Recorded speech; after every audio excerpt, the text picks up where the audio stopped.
हे hello everybody, कैसे हो आप सब। मैं Akshay Sharma, your mathematics mentor, आपका स्वागत करता हूं आपके अपने यूट्यूब चैनल पर। नाम है इसका success achievers institute.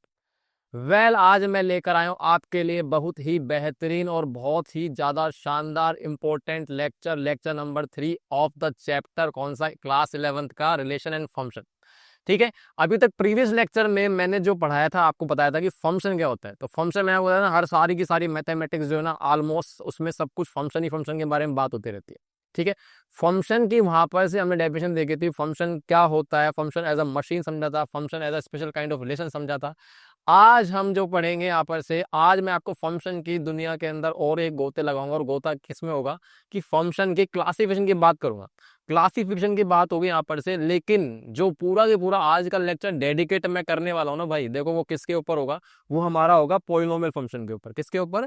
Polynomial function. तो पोलिनोमियल फंक्शन जो याद आया, अब आपको मैंने बोला था कि हमारे जो मैथमेटिक्स है, जो अभी तक हम पढ़ के आ रहे हैं ना 9th 10th के अंदर, उसमें बहुत सारी चीजें जो थी वो फंक्शन ही थी, पर अभी तक हमें पता नहीं था। तो अब 11th में आके हमें नए नए झटके मिलेंगे कि अच्छा पोलिनोमियल पोलिनोमियल फंक्शन हो गया है। ठीक है। अच्छा, पोलिनोमियल फंक्शन जो है, पोलिनोमियल तो आपको पता है बहुत सारे होते हैं, है ना। बहुत सारे मतलब लीनियर, क्वाड्रेटिक, क्यूबिक, ऐसे बहुत सारे होंगे। तो उनके अंदर चर्चा करेंगे, और चर्चा करते करते उनमें डोमेन, ठीक है, रेंज और उनके ग्राफ, जो कि बहुत इंपॉर्टेंट है 11th क्लास में। अगर आपने ग्राफ, डोमेन, रेंज नहीं समझे ना भैया, तो 12th क्लास आपको बहुत बहुत बहुत बहुत ज्यादा डुबो डुबो के मारेगी। तो फिर आज का लेक्चर शुरू करते हैं फटाफट से। स्टार्टिंग यहां से होती है। तो देखो भाई, अब मैं बात कर लेता हूँ पुरानी बातें। सबसे पहली बात है, हमारे पास कौन आया इधर? हमारा दोस्त। आज के बाद हमारा दोस्त ही, क्योंकि हम अब समझ चुके हैं फंक्शन क्या होता है। तो फंक्शन जो है अपने पास, उसकी हमने, अगर मैं हैशटैग रिकैप कर लेते, थोड़ा सा रिकैप करते हैं। देखो पहला हम्म चलो भाई। तो अगर मैं आपसे बोलूं हैशटैग रिकैप, तो भाई मुझे है ना याद दिलाओ, क्या याद दिलाना है आपको कि फंक्शन की जो डेफिनेशन थी, फंक्शन की डेफिनेशन हमने क्या क्या पढ़ी थी? पहले पढ़ा था हमने रेस्पेक्ट टू रिलेशन, यानी कि रिलेशन के रेस्पेक्ट में बात करी थी। जो बोलते हैं उसको क्या है? Function as special kind of क्या? रिलेशन। यानी फंक्शन अपने आप में एक स्पेशल प्रकार का रिलेशन था। ठीक है। जिसके अंदर जो आपका पहला सेट है, मान लो फंक्शन एफ ए से बी डिफाइन कर रहा हूं, तो ए के सारे एलिमेंट जो रहेंगे ना, वो बी से पेयर्ड रहेंगे। और हर एक इधर का एलिमेंट किसी ना किसी यूनिक एलिमेंट से पेयर्ड होता है, उसको हमने क्या बोला था? फंक्शन। तो रिलेशन के रेस्पेक्ट में बात करी थी, एक तो डेफिनेशन थी। दूसरा हमारा क्या है? Function as a machine. Function as a machine, यानी मशीन की तरह काम करता है। मशीन को क्या चाहिए? मशीन को चाहिए कुछ ना कुछ इनपुट। कि कोई इनपुट आप उसको दो और वो घर घर करके प्रोसेस करे, और वो आपको क्या दे? कोई ना कोई आउटपुट दे। तो फंक्शन एज अ मशीन का मतलब है कि आप एक मशीन की तरह देखोगे फंक्शन को, जिसके अंदर आपको कुछ ना कुछ खिलाना है, और वो खिलाओगे क्या? जिसको हम बोलते हैं क्या? उसकी डोमेन। और वो प्रोसेस करने के बाद कोई ना कोई आउटपुट देगा, जिसको हम क्या बोलेंगे? उसकी रेंज। तो डोमेन और रेंज की शुरुआत वहीं से हो गई थी, बस आज हमको यहाँ पर से निकालना भी है। क्लियर? तो फंक्शन हमारे पास, ये बातें मैंने प्रीवियस लेक्चर में समझाई थी डिटेल में इलस्ट्रेशन के साथ। अगर आपने नहीं देखे तो जाके देख सकते हो। अब हम फंक्शन का क्लासिफिकेशन करने वाले हैं, तो मेन मेन जो है आपको हर जगह यही देखने को मिलेगा, तो वही चीजें मैं आपको बता रहा हूँ। ठीक है। तो सबसे पहले मुझे बताओ कि फंक्शन के अंदर एल्जेब्रिक फंक्शन कौन से होंगे? एल्जेब्रिक मतलब समझ गए ना? एल्जेब्रा। एल्जेब्रा का मतलब इसमें variable, constant, plus minus, multiply divide करके आप अजीब अजीब एक्सप्रेशन बनाते हो, उसको बोलते हैं एल्जेब्रिक एक्सप्रेशन। ठीक है। खिचड़ियां बना देते हैं। अभी खिचड़ियों को हमने है ना 3 प्रकार की स्पेशल खिचड़ियों में बांटा है। इसमें से पहला नाम क्या है? पोलिनोमियल, है ना। पोलिनोमियल फंक्शन बोलेंगे आज के बाद इसको भैया। तो पोलिनोमियल नहीं है, तो पोलिनोमियल फंक्शन है। ठीक है। उसके बाद दूसरा रैशनल। आप बोलोगे रैशनल नंबर, नहीं, रैशनल फंक्शन भी होते हैं। उसके बाद तीसरा क्या आएगा? जो रैशनल नहीं होंगे तो क्या होंगे? इरैशनल। तो इनमें सब में चर्चा करेंगे धीरे धीरे, पर आज का लेक्चर पूरा पोलिनोमियल के बारे में समझेंगे। मैं चाहता हूं कि आप अच्छे से समझो इन चीजों को, इसलिए लेक्चर्स आराम आराम से बनाऊंगा, डिटेल में पढ़ेंगे सब चीजों को। ठीक है भाई। वन शॉट वाले इधर नहीं टिके, जा सकते हो अब, है ना। ठीक है, मेरे को वन शॉट वैसे ही पसंद नहीं है। अच्छा, उसके बाद जो है ना, पीस वाइज इसको हम बोलते हैं non uniform function. Piecewise मतलब टुकड़े में होते हैं। तो इसमें हम मेन मेन ये बातें करेंगे, जिसमें मॉडुलस फंक्शन, जिसको आप एब्सोल्यूट वैल्यू फंक्शन बोलते हो। Signum function, signum is like sign बताता है। उसके बाद ग्रेटेस्ट इंटीजर, नाम बड़े दर्शन छोटे बोलता हूँ मैं इसको। लीस्ट इंटीजर, है ना, नाम छोटे दर्शन बड़े, उल्टा है इसका। उसके बाद फ्रैक्शनल पार्ट फॉर्म था ना, फ्रैक्शनल पार्ट, फ्रैक्शंस के बारे में बताएगा ना, किसी भी नंबर का फ्रैक्शन क्या होता है, ऐसा कुछ उस तरीके से समझो। तो इनके ग्राफ डोमिनेंट पढ़ेंगे, पर इस लेक्चर में नहीं करेंगे, आगे करेंगे। उसके बाद जो तीसरा है, अब इसको मतलब मान लो ट्रांसडेंटल का मतलब क्या है कि ऐसे हैं जो अलग से थे, उनको हम लोगों ने अलग से बांट दिया, ट्रांसजेंडेंटल। ठीक है, तो उसमें से कौन कौन से आएंगे, तो आपको ट्रिग्नोमेट्री, ट्रिग्नोमेट्री याद है क्या हमारे पास, क्लास 10 के अंदर आती है। अब की बार ट्रिग्नोमेट्री थोड़ा सा और वास्ट हो गया है, उसके अंदर हम ग्राफ से पढ़ेंगे, डोमेन रेंज समझेंगे। ट्रिग्नोमेट्री के अंदर 6 साइन, कोस, टेन, कोसेक, सेक, कोट, इन सब के ग्राफ डोमेन के बारे में अच्छे से याद करना है भाई, बहुत इंपॉर्टेंट है। क्योंकि अगर वो आ गया ना, तो आपके 12th में जो आएगा इनवर्स ट्रिग्नोमेट्री आएगा, वो आपको कम परेशान करेगा, परेशान तो करेगा और कम करेगा, ठीक है। अच्छा, एक्सपोनेंशियल, जिसको आप बोलते हो ए की पावर एक्स, ई की पावर एक्स इसका स्पेशल केस होता है ना। ए की पावर एक्स की बात करें, ए की पावर एक्स। उसके बाद लोगरिथमिक यानी लोग, है ना, लोग क्या कहेंगे, तो ये वो वाली बात है, लोग क्या कहेंगे, उस तरह की चीजें। तो लोग और एक्सपोनेंशियल दोनों एक दूसरे के इनवर्स होते हैं, वो चीजें हम पढ़ेंगे। तो क्लियर है ये बात, मेन मेन ये चीजें हैं। तो ये सारे कवर करेंगे, पर जैसे इनवर्स ट्रिग्नोमेट्री मैंने आपको 12th क्लास के अंदर आएगी। तो अब जल्दी से शुरू करते हैं हमारा लेक्चर। तो ये सारी बातें धीरे धीरे अगले लेक्चर्स में कंटिन्यू करने वाले हैं। तो जो शुरुआत होती है आपकी कहाँ से होगी, हाँ हाँ हाँ, आ जाओ आ जाओ आ जाओ, कांस्टेंट फंक्शन।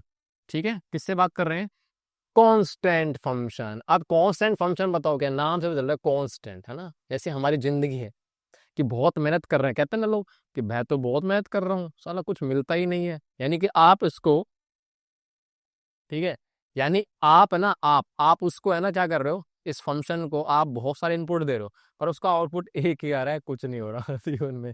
ठीक है, तो यानी आप यहाँ से समझ लो कि अपने पास कोई फंक्शन, अब देखो बाय डिफॉल्ट हम फंक्शन डिफाइन करते हैं ना, तो ये आपका जो पहला होता है, इसको हम क्या बोलते हैं, इसका डोमेन कंसिडर करते हैं कि आप उसको क्या खिला रहे हो। और जो आपका सेकंड सेट होता है, उसको हम क्या बोलते हैं, कोडोमेन। ठीक है, ओके। तो यानी कि जो आपका नॉर्मली हम जो डिफाइन करेंगे ना, वो हम करेंगे आर टू आर, जो मैंने आपको बताया रियल वैल्यू फंक्शन होते हैं ना, रियल वैल्यू फंक्शन। तो रियल फंक्शंस की बात करेंगे, रियल फंक्शन का मतलब है डोमेन और रेंज, या डोमेन और कोडोमेन क्या होंगे, आपके रियल नंबर्स होने वाले हैं। ठीक है सर। अच्छा, उसके बाद यहाँ पर से फंक्शन डेफिनेशन लिखी पड़ी, एफ एक्स बराबर सी, क्या लिखा पड़ा है, एफ एक्स बराबर सी। यानी यहाँ पर से आप सोचो, इसको एफ एक्स को हम ग्राफ पुट करते हुए क्या बोलते हैं, वाई बराबर सी। तो वाई बराबर सी, और सी आपका क्या है, कोई ना कोई कॉन्स्टेंट है। तो आप मुझे बताओ, फॉर एग्जाम्पल मैंने ले लिया, एग्जाम्पल के लिए मैंने y बराबर में 5। अब आप मुझे बताओ y बराबर 5 का मतलब क्या है, कि आप है ना x की वैल्यू बहुत सारी दे रहे हो, लेकिन आंसर इसका क्या आ रहा है, 5। तो y बराबर 5 याद करो, छोटी क्लास के अंदर, 9 क्लास के अंदर ये क्या बनती है, एक लाइन बनेगी ना, लाइन। और कौन सा वेरिएबल गायब है इसमें से, x नहीं आ रहा ना, सिर्फ y आ रहा है, तो y बराबर 5 होगी एक लाइन पैरेलल टू किसके, किसके, एक्सिस के। तो ये आपका ग्राफ यहाँ पर साइड में भी देख सकते हो। तो y बराबर सी, तो मान लो कि कोई ना कोई, ये आपकी y एक्सिस, ये एक्सिस, तो ये जो लाइन बनेगी ना, ये क्या बनेगी, पैरेलल टू x। ठीक है, अब y की वैल्यू जो भी है, c है, 2 है, 1 है, 3, उस हिसाब से आप इसको शिफ्ट कर सकते हो। क्लियर है क्या भाई। तो यानी यहाँ पर से आप खुद देख लो कि ये कांस्टेंट है। देखो यहाँ पर जैसे मान लो कि मैं अलग अलग वैल्यू डाल भी रहा हूँ इसमें, तो कोई इम्पैक्ट नहीं पड़ रहा, मतलब इसका जो आंसर आएगा ना, वो हर जगह क्या आ रहा है, सेम आ रहा है। तभी तो मैं कह रहा हूँ इनपुट बदल रहा है, एक्स की वैल्यू बदलती जा रही है, पर वाई की वैल्यू एक ही आ रही है, और वो कौन सी आ रही है, सी। यानी कुल मिला के अगर मैं आपसे पूछूं इसका डोमेन क्या होगा, तो आप क्या बोलोगे, सर वाई की वैल्यू कुछ भी डाल रहा हूँ, मशीन में खिलाता जा रहा हूँ, पर आंसर क्या आएगा, हमेशा सी। तो यानी कि डोमेन यहाँ पर जो भी आएगा ना, वो क्या आएगा आपका, अरे डोमेन नहीं, सॉरी रेंज, डोमेन नहीं रेंज, रेंज क्या आएगा आपका इसमें, रेंज आएगा आपका सी। रेंज क्या आएगा आपका सी, क्योंकि आंसर इसका एक कहने वाला। और डोमेन क्या आएगा, डोमेन मतलब मशीन को वो चीज नहीं खिलानी जिससे मशीन खराब हो जाए। तो इधर पेट खराब होने वाली समस्या कुछ है नहीं। आप इसमें एक्स वैल्यू कुछ ही डालो, कुछ फर्क नहीं पड़ेगा, आप कुछ भी वैल्यू डालो, सब पर आपको कोई ना कोई आउटपुट मिलेगा, और आउटपुट क्या होगा, सी होगा। तो इसका डोमेन जो आएगा सर, वो कितना होगा, कितना होगा, यहाँ पर से ऑल रियल नंबर है, आप इसको आर बोल सकते हो। ठीक है, आगे बस समझ में। चलो आगे बात करते हैं। तो इसी कांस्टेंट फंक्शन को जो है ना, हम लोग क्लास 10th के अंदर क्या बोलते हैं, कांस्टेंट पॉलिनोमियल या 0 डिग्री पॉलिनोमियल, ये बोला करते हैं। ठीक है, चलो अब कोई कोई नहीं, अलग से बांट दिया हमने। उसके बाद अगला आता है आइडेंटिटी। आइडेंटिटी का मतलब आप जानते हो कि हमें अपनी पहचान बनानी है ना। आइडेंटिटी का मतलब ही होता है पहचान, है ना। कि जैसा मिरर, ऐसा सोचते हो मिरर, कि मैं इधर देख रहा हूँ तो उधर से मुझे, मेरे को मैं ही दिख रहा हूँ। तो कुल मिला के जैसा इनपुट दे रहे हो ना, वैसे आउटपुट आ रहा है। तो आप ऐसा सोच सकते हो कि आइडेंटिटी फंक्शन क्या है, एक मिरर जैसा काम कर रहा है। ठीक है, तो जानिए कि जैसे कि आपके पास डिफाइन करेगा एफ एक्स बराबर एक्स, मतलब कि यहाँ पर से एफ एक्स को लिख दूंगा वाई बराबर में एक्स। तो इसका मतलब क्या होता है कि आप यहाँ पर से एक्स की वैल्यू कुछ डालो, वापस से वही आ जाएगी।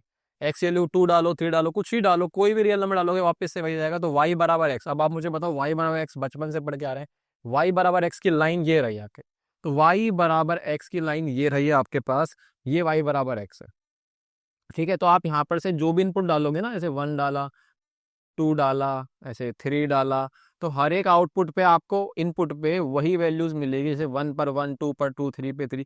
तो कुल मिला के यहाँ पर से अगर मैं बोलूँ डोमेन, तो डोमेन आप मुझे बताओ यहाँ पर से आप कुछ भी वैल्यू डाल लो, है ना, एक्स की वैल्यू कुछ भी डाल लो, फंक्शन आपका खराब ही नहीं हो रहा, खराब ही नहीं हो रहा है। खराब कहाँ पे होता है मैं बता देता हूँ, कुछ लोग बोल रहे हो सर खराब कहाँ होगा, तो खराब के बारे में मैंने बताया था आपको कि जैसे मान लो कि आपके पास इस तरह का एक्सप्रेशन आया, ठीक है, अब मैं आपसे बोल रहा हूँ कि भाई यहाँ पर से इस डब्बे में क्या वैल्यू मत डालो जिससे आपका फंक्शन आपका क्या हो जाए, खराब हो जाए, मशीन खराब हो जाए।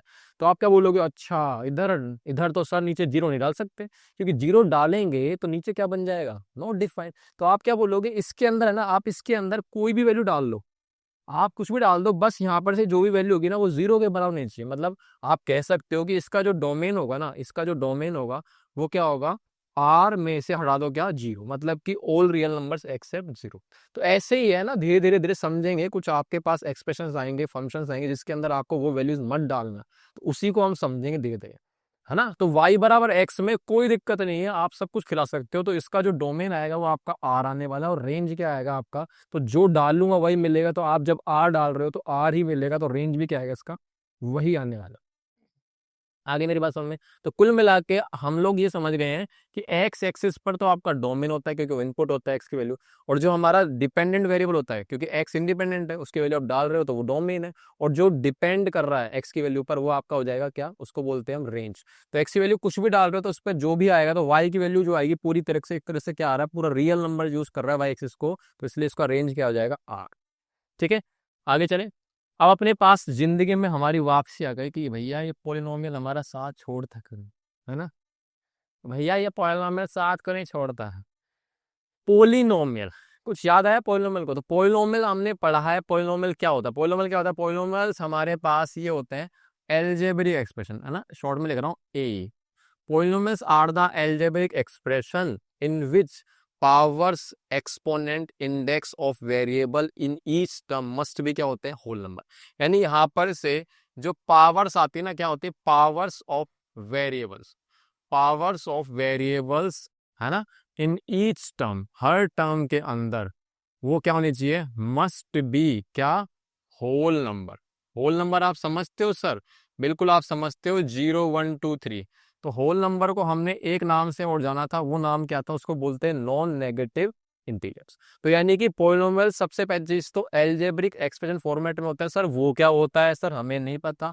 तो बेटा ये जो दिख रहा है ना, ये टर्म टर्म बहुत सारी टर्म्स चल रही हैं, तो ऐसे बहुत सारी टर्म्स के कलेक्शन के फॉर्म में लिखा होना, है ना, ये टर्म है, ऐसे बहुत सारी टर्म्स को आपने प्लस माइनस के फॉर्म में लिख दिया डिफरेंशिएट करके, तो ये टर्म टर्म टर्म, तो इस स्ट्रक्चर को क्या बोलते हैं, एल्जेब्रिक एक्सप्रेशन बोलते हैं। ठीक है, अब इस स्ट्रक्चर के अंदर इसको पोलिनोमियल बनाने के लिए फिल्टर लगाना पड़ेगा, और फिल्टर क्या था, वो फिल्टर ये था कि जो वेरिएबल्स आ रहे हैं, तो इसमें वन वेरिएबल की बात कर रहे हैं, हमारे फंक्शन में वन वेरिएबल ही पढ़ेंगे अभी, तो एक्स की पावर में जो भी आता है ना, वो सारी पावर जो होनी चाहिए, हर टर्म में जो वेरिएबल आ रहे हैं उनके क्या होने चाहिए, 0 1 2 3 4, यानी कि होल नंबर होनी चाहिए। यानी आप ये कह सकते हो कि सर इसमें जो पावर एन आ रही है ना, वो आपके यहाँ पर से n-1 जो भी होगी, तो यहाँ पर n जो रहेगा ना, n वो बिलोंग्स टू क्या होगा, कोई ना कोई होल नंबर होने वाला है, क्या होगा, होल नंबर। ठीक है, आगे बात समझ में। अब आप खुद बताओ कि n की वैल्यू यहाँ पर मैक्सिमम फिर एक एक घट रही है, घटते घटते यहाँ पर n की वैल्यू कुछ नहीं, x की वैल्यू क्या आ रही है, 0 आ रही होगी, जिसको हम क्या बोल देते हैं, 1 बोल देते हैं।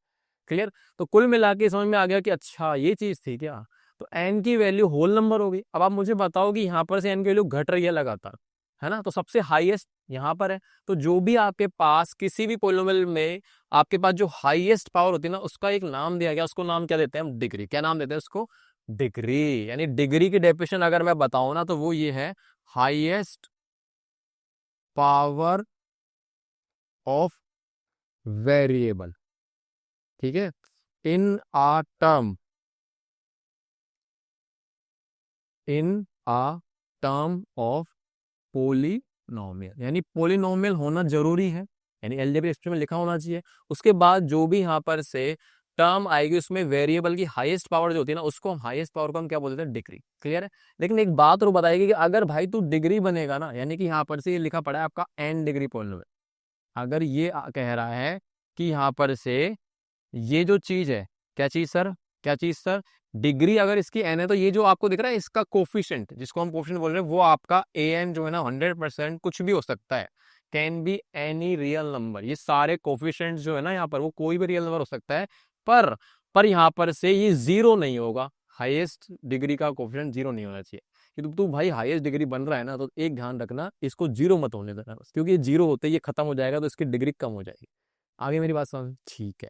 अब अगली बात आती है इसके अंदर जीरोस की। जैसे कि मैंने अगर एग्जांपल लिया सिंपल सा, मैंने आपसे सिंपल सा बोला कि सर मेरे पास कोई फंक्शन है एफ एक्स बराबर में एक्स स्क्वायर माइनस 4, सही है, क्या है? इसकी बताओ डिग्री कितनी है, तो सर डिग्री बोलोगे, सर डिग्री सर इसकी 2 है। हाँ भाई बिल्कुल सही बात है, आपने पहचान लिया। अब डिग्री 2 तो है, पर मैं आपसे कह रहा हूँ कि जीरोस बताओ। तो जीरोस मतलब जैसे हीरोज होते हैं ऐसे जीरोस होते हैं, तो जीरोस मतलब जैसा नाम वैसा काम। ठीक है, हीरो क्या करते हैं, हीरो बचाते हैं, जीरो जीरो बनाते हैं। यानी कि जीरोस क्या होते हैं, वो वेरिएबल की वैल्यू, वो वेरिएबल की वैल्यू जिसके ऊपर मैं कोई ऐसी वैल्यू डालू, कोई ऐसा नंबर डालो, कोई ऐसी वेरिएबल की वैल्यू डालो जिससे ये पूरा रिजल्ट जो है ना आपका क्या बन जाए, शून्य बन जाए, तो उसको हम क्या बोलते हैं, जीरोस। क्या बोलते हैं उसके, जीरोस। तो सोचो अगर मैं आपसे बोल रहा हूँ एक्स की वैल्यू इसमें क्या डालो, एक्स की वैल्यू क्या डालो जिसका स्क्वायर करते -4 हो जाए, तो आप बोलोगे सर 2 डाल दो, 2 का स्क्वायर -4 कितना हो जाएगा, 0। अब मैं बोलूंगा -2 डाल दोगे भाई, तो -2 डालने से भी आपका क्या आएगा आंसर, 0।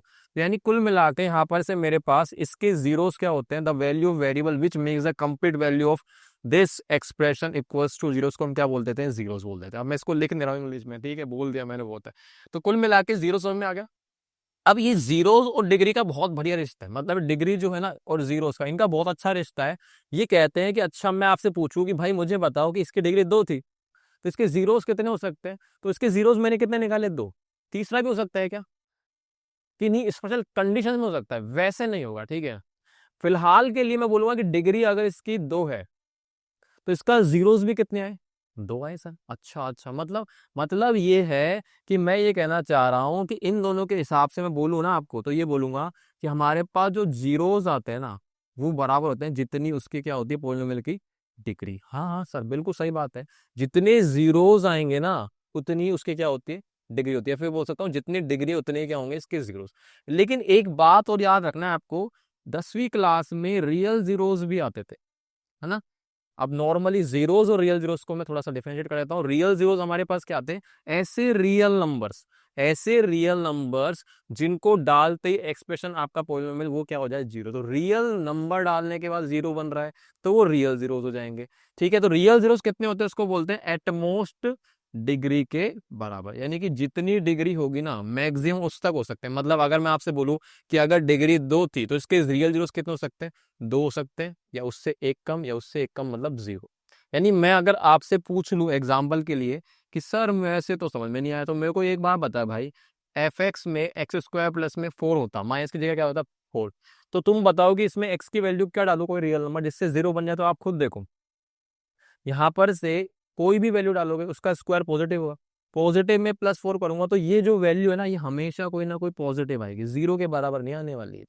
तो इसका मतलब इसके क्या जीरोस नहीं होंगे, क्या होंगे, पर वो दोनों जीरोस कैसे होंगे, इसके दोनों जीरोस जो होंगे ना वो क्या होंगे, इमेजिनरी। क्या होंगे इसके जीरो, इमेजिनरी। यानी मैं इनडायरेक्टली बोल दूं कि जब मैं इधर जीरोस का डिग्री रिश्ता बता रहा था, तो मैं इनडायरेक्टली कह रहा था कि इसके अंदर 2 बातें हो रही है, इसमें इमेजिनरी जीरोस भी आ रहे हैं, इमेजिनरी का मतलब है कॉम्प्लेक्स, और दूसरा आपके पास आएगा रियल जीरोस। यानी कुल मिला के रियल जीरोस और इमेजिनरी जीरोस को मिलाकर रिश्ता चलेगा डिग्री से। तो डिग्री और जीरोस का रिश्ता समझ में आ गया आपको। चलो आगे बात करते हैं। अब अगली बात क्या आ रही है, तो अगली बात आ रही है अब इसमें ग्राफ क्या होता है। तो देखो याद है कि आपको ग्राफ बहुत ज्यादा क्लास 10th में यही आते हैं, और देखते ही आंसर बता देते हैं बच्चे।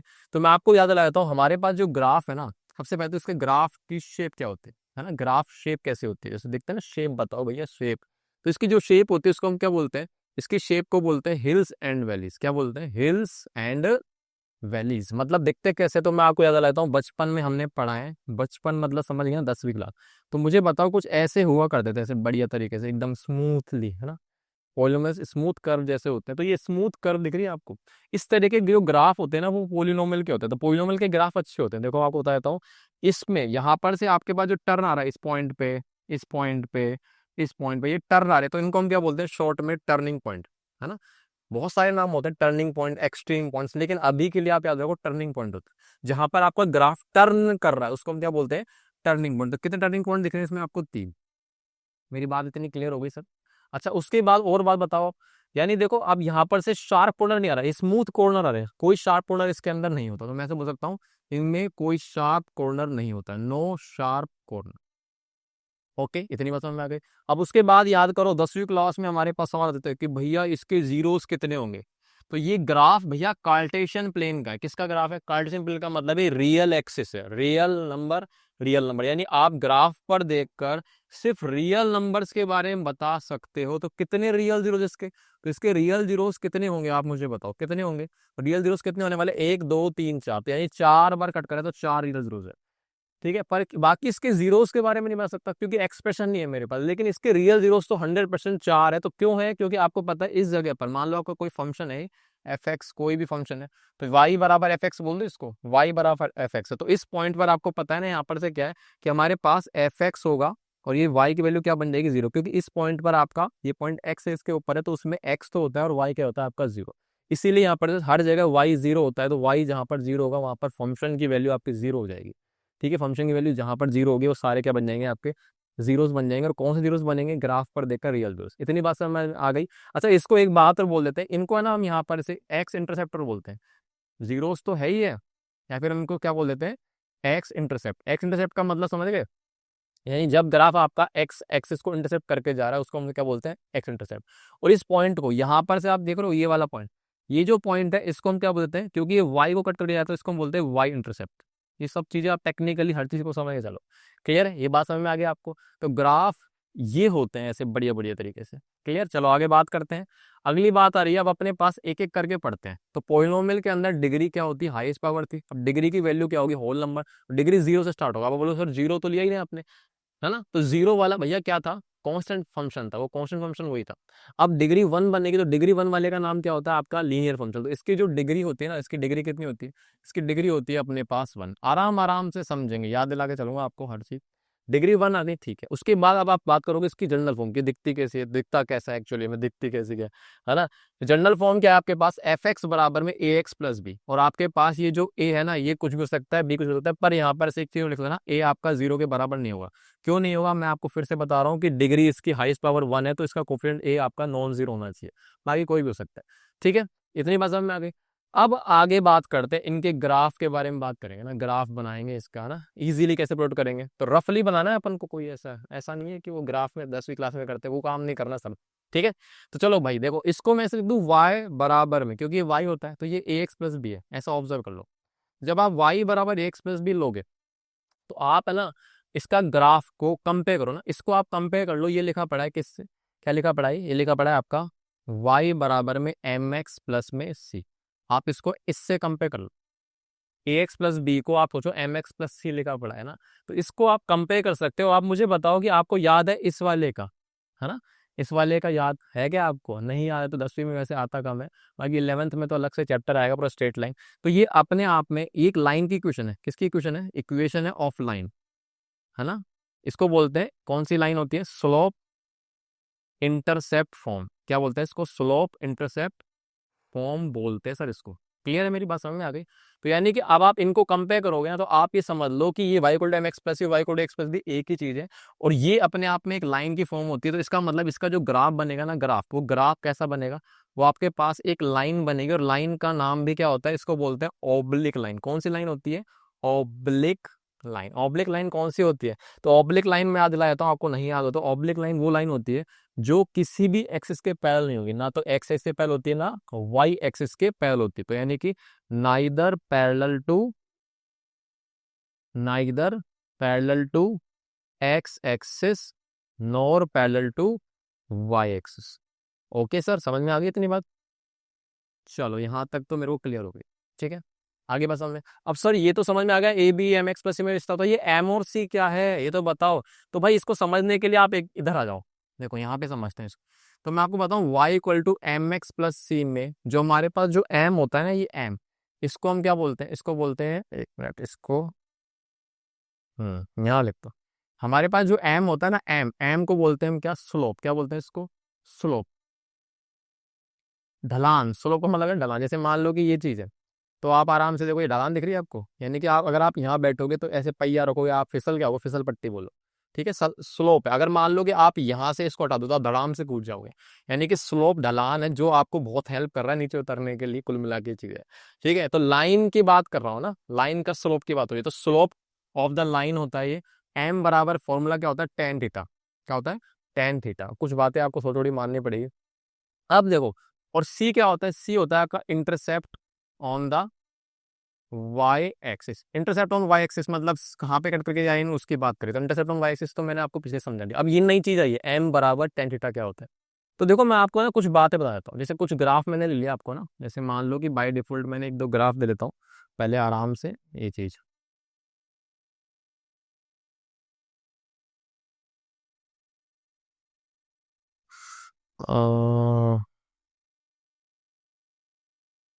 कुछ एक ग्राफ से समझ लेते हैं फटाफट से, ठीक है, ये देखो,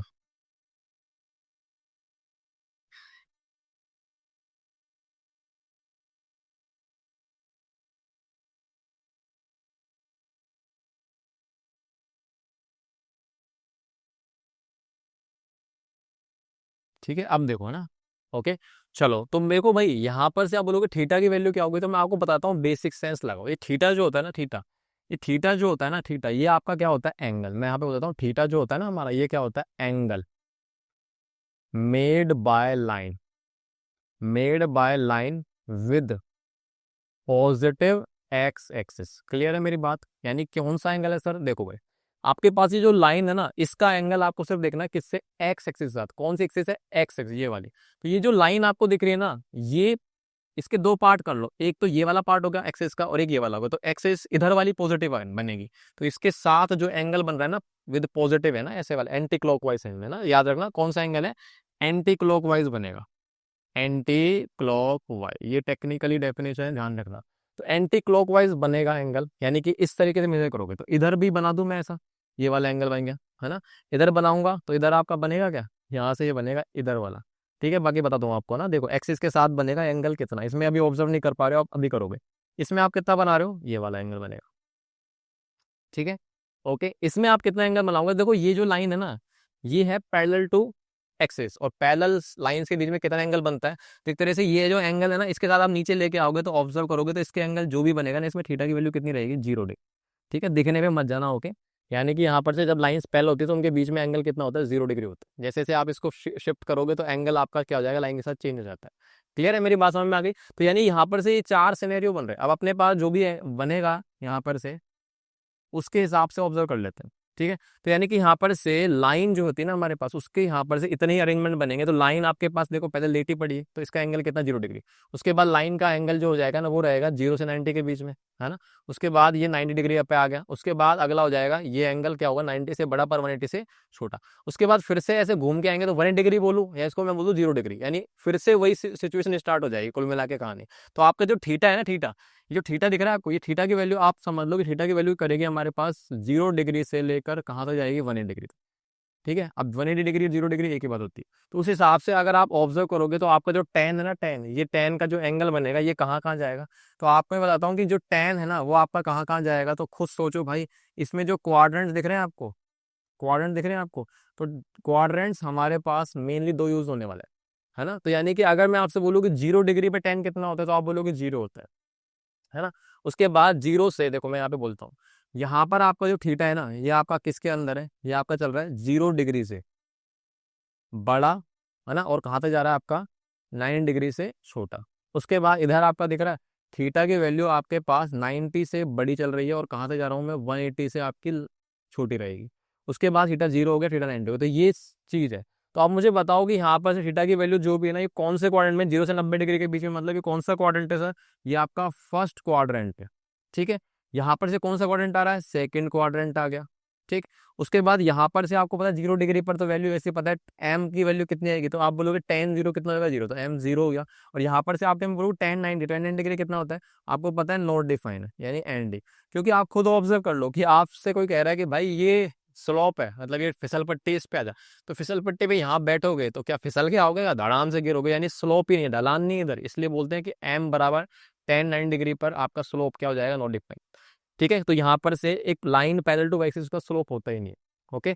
अच्छा, उसके बाद यहाँ पर से ये वाली लाइन जो बनेगी इसका क्या हो जाएगा, ये आपका यहाँ पर से बनेगा स्लोप। इसमें है कि स्लोप 0 डिग्री है, पर आपको सोचो अगर आप यहाँ पे बैठे तो फिसल के आओगे नहीं, तो इसमें ढलान है नहीं, पर इसमें नुकसान में गिर नहीं रहे हो आप इसके अंदर। कुल मिला के ये सारी बातें समझ में आ गई आपको, यानी एम की वैल्यू अगर मैं आपको बताऊं तो हमारा जो एम रहेगा इसकी वैल्यू जीरो जीरो हो सकती है ना, इसकी वैल्यू नॉट डिफाइन हो सकती है, और इसकी वैल्यू आपके पास क्या हो सकती है, पॉजिटिव हो सकती है, और यहाँ पर से क्या होगी, नेगेटिव। क्यों कह रहा हूँ पॉजिटिव नेगेटिव, क्योंकि अब आपको पता होना चाहिए फर्स्ट क्वाड्रेंट के अंदर टेन क्या होता है, फर्स्ट क्वाड्रेंट में टेन थीटा आपका क्या होता है, पॉजिटिव होता है ना। चलो ऐसे लिख देते हैं इसको, टेन थीटा क्या होता है, पॉजिटिव। ओके, इसके अंदर ये सेकंड क्वाड्रेंट है, सेकंड क्वाड्रेंट के अंदर टिग्नोमेट्री के हिसाब से टेन क्या होता है आपका, नेगेटिव। और टेन अगर नेगेटिव होगा तो स्लोप नेगेटिव, यानी कुल मिलाकर याद रखना अपने पास जब भी लाइन ऐसी बढ़ेगी ना तो वो हमेशा उसका स्लोप नेगेटिव होगा। जैसी लाइन आपकी ऐसे घूम गई तो 90 डिग्री से इधर आ गया तो ये आपका हमेशा पॉजिटिव स्लोप होता है, और इसमें स्लोप होता ही नहीं 0 डिग्री पर, ठीक है, जीरो होता है, और इसमें आपका स्लोप कैसा होगा, नॉट डिफरेंट। ये चीज समझ में आ गई आपको, मैं आराम आराम से हर चीज को क्लियर करके चलूंगा, चाहे बेशक लेक्चर लंबा बन जाए। ठीक है भाई, ये चीज समझ में आ गई, तो यहाँ नहीं कि अब आपको इसके बारे में मैंने सारी बात बता दी है, अब इनको करते फटाफट से प्लॉट। ठीक है, आ जाओ। तो देखो भाई, सी की बात करें ना, सी की मैंने वैल्यू बताई नहीं, बाकी अब आप देखो ये y बराबर 2x+1 है, तो इसका ग्राफ फटाफट से बना लो आप जल्दी से।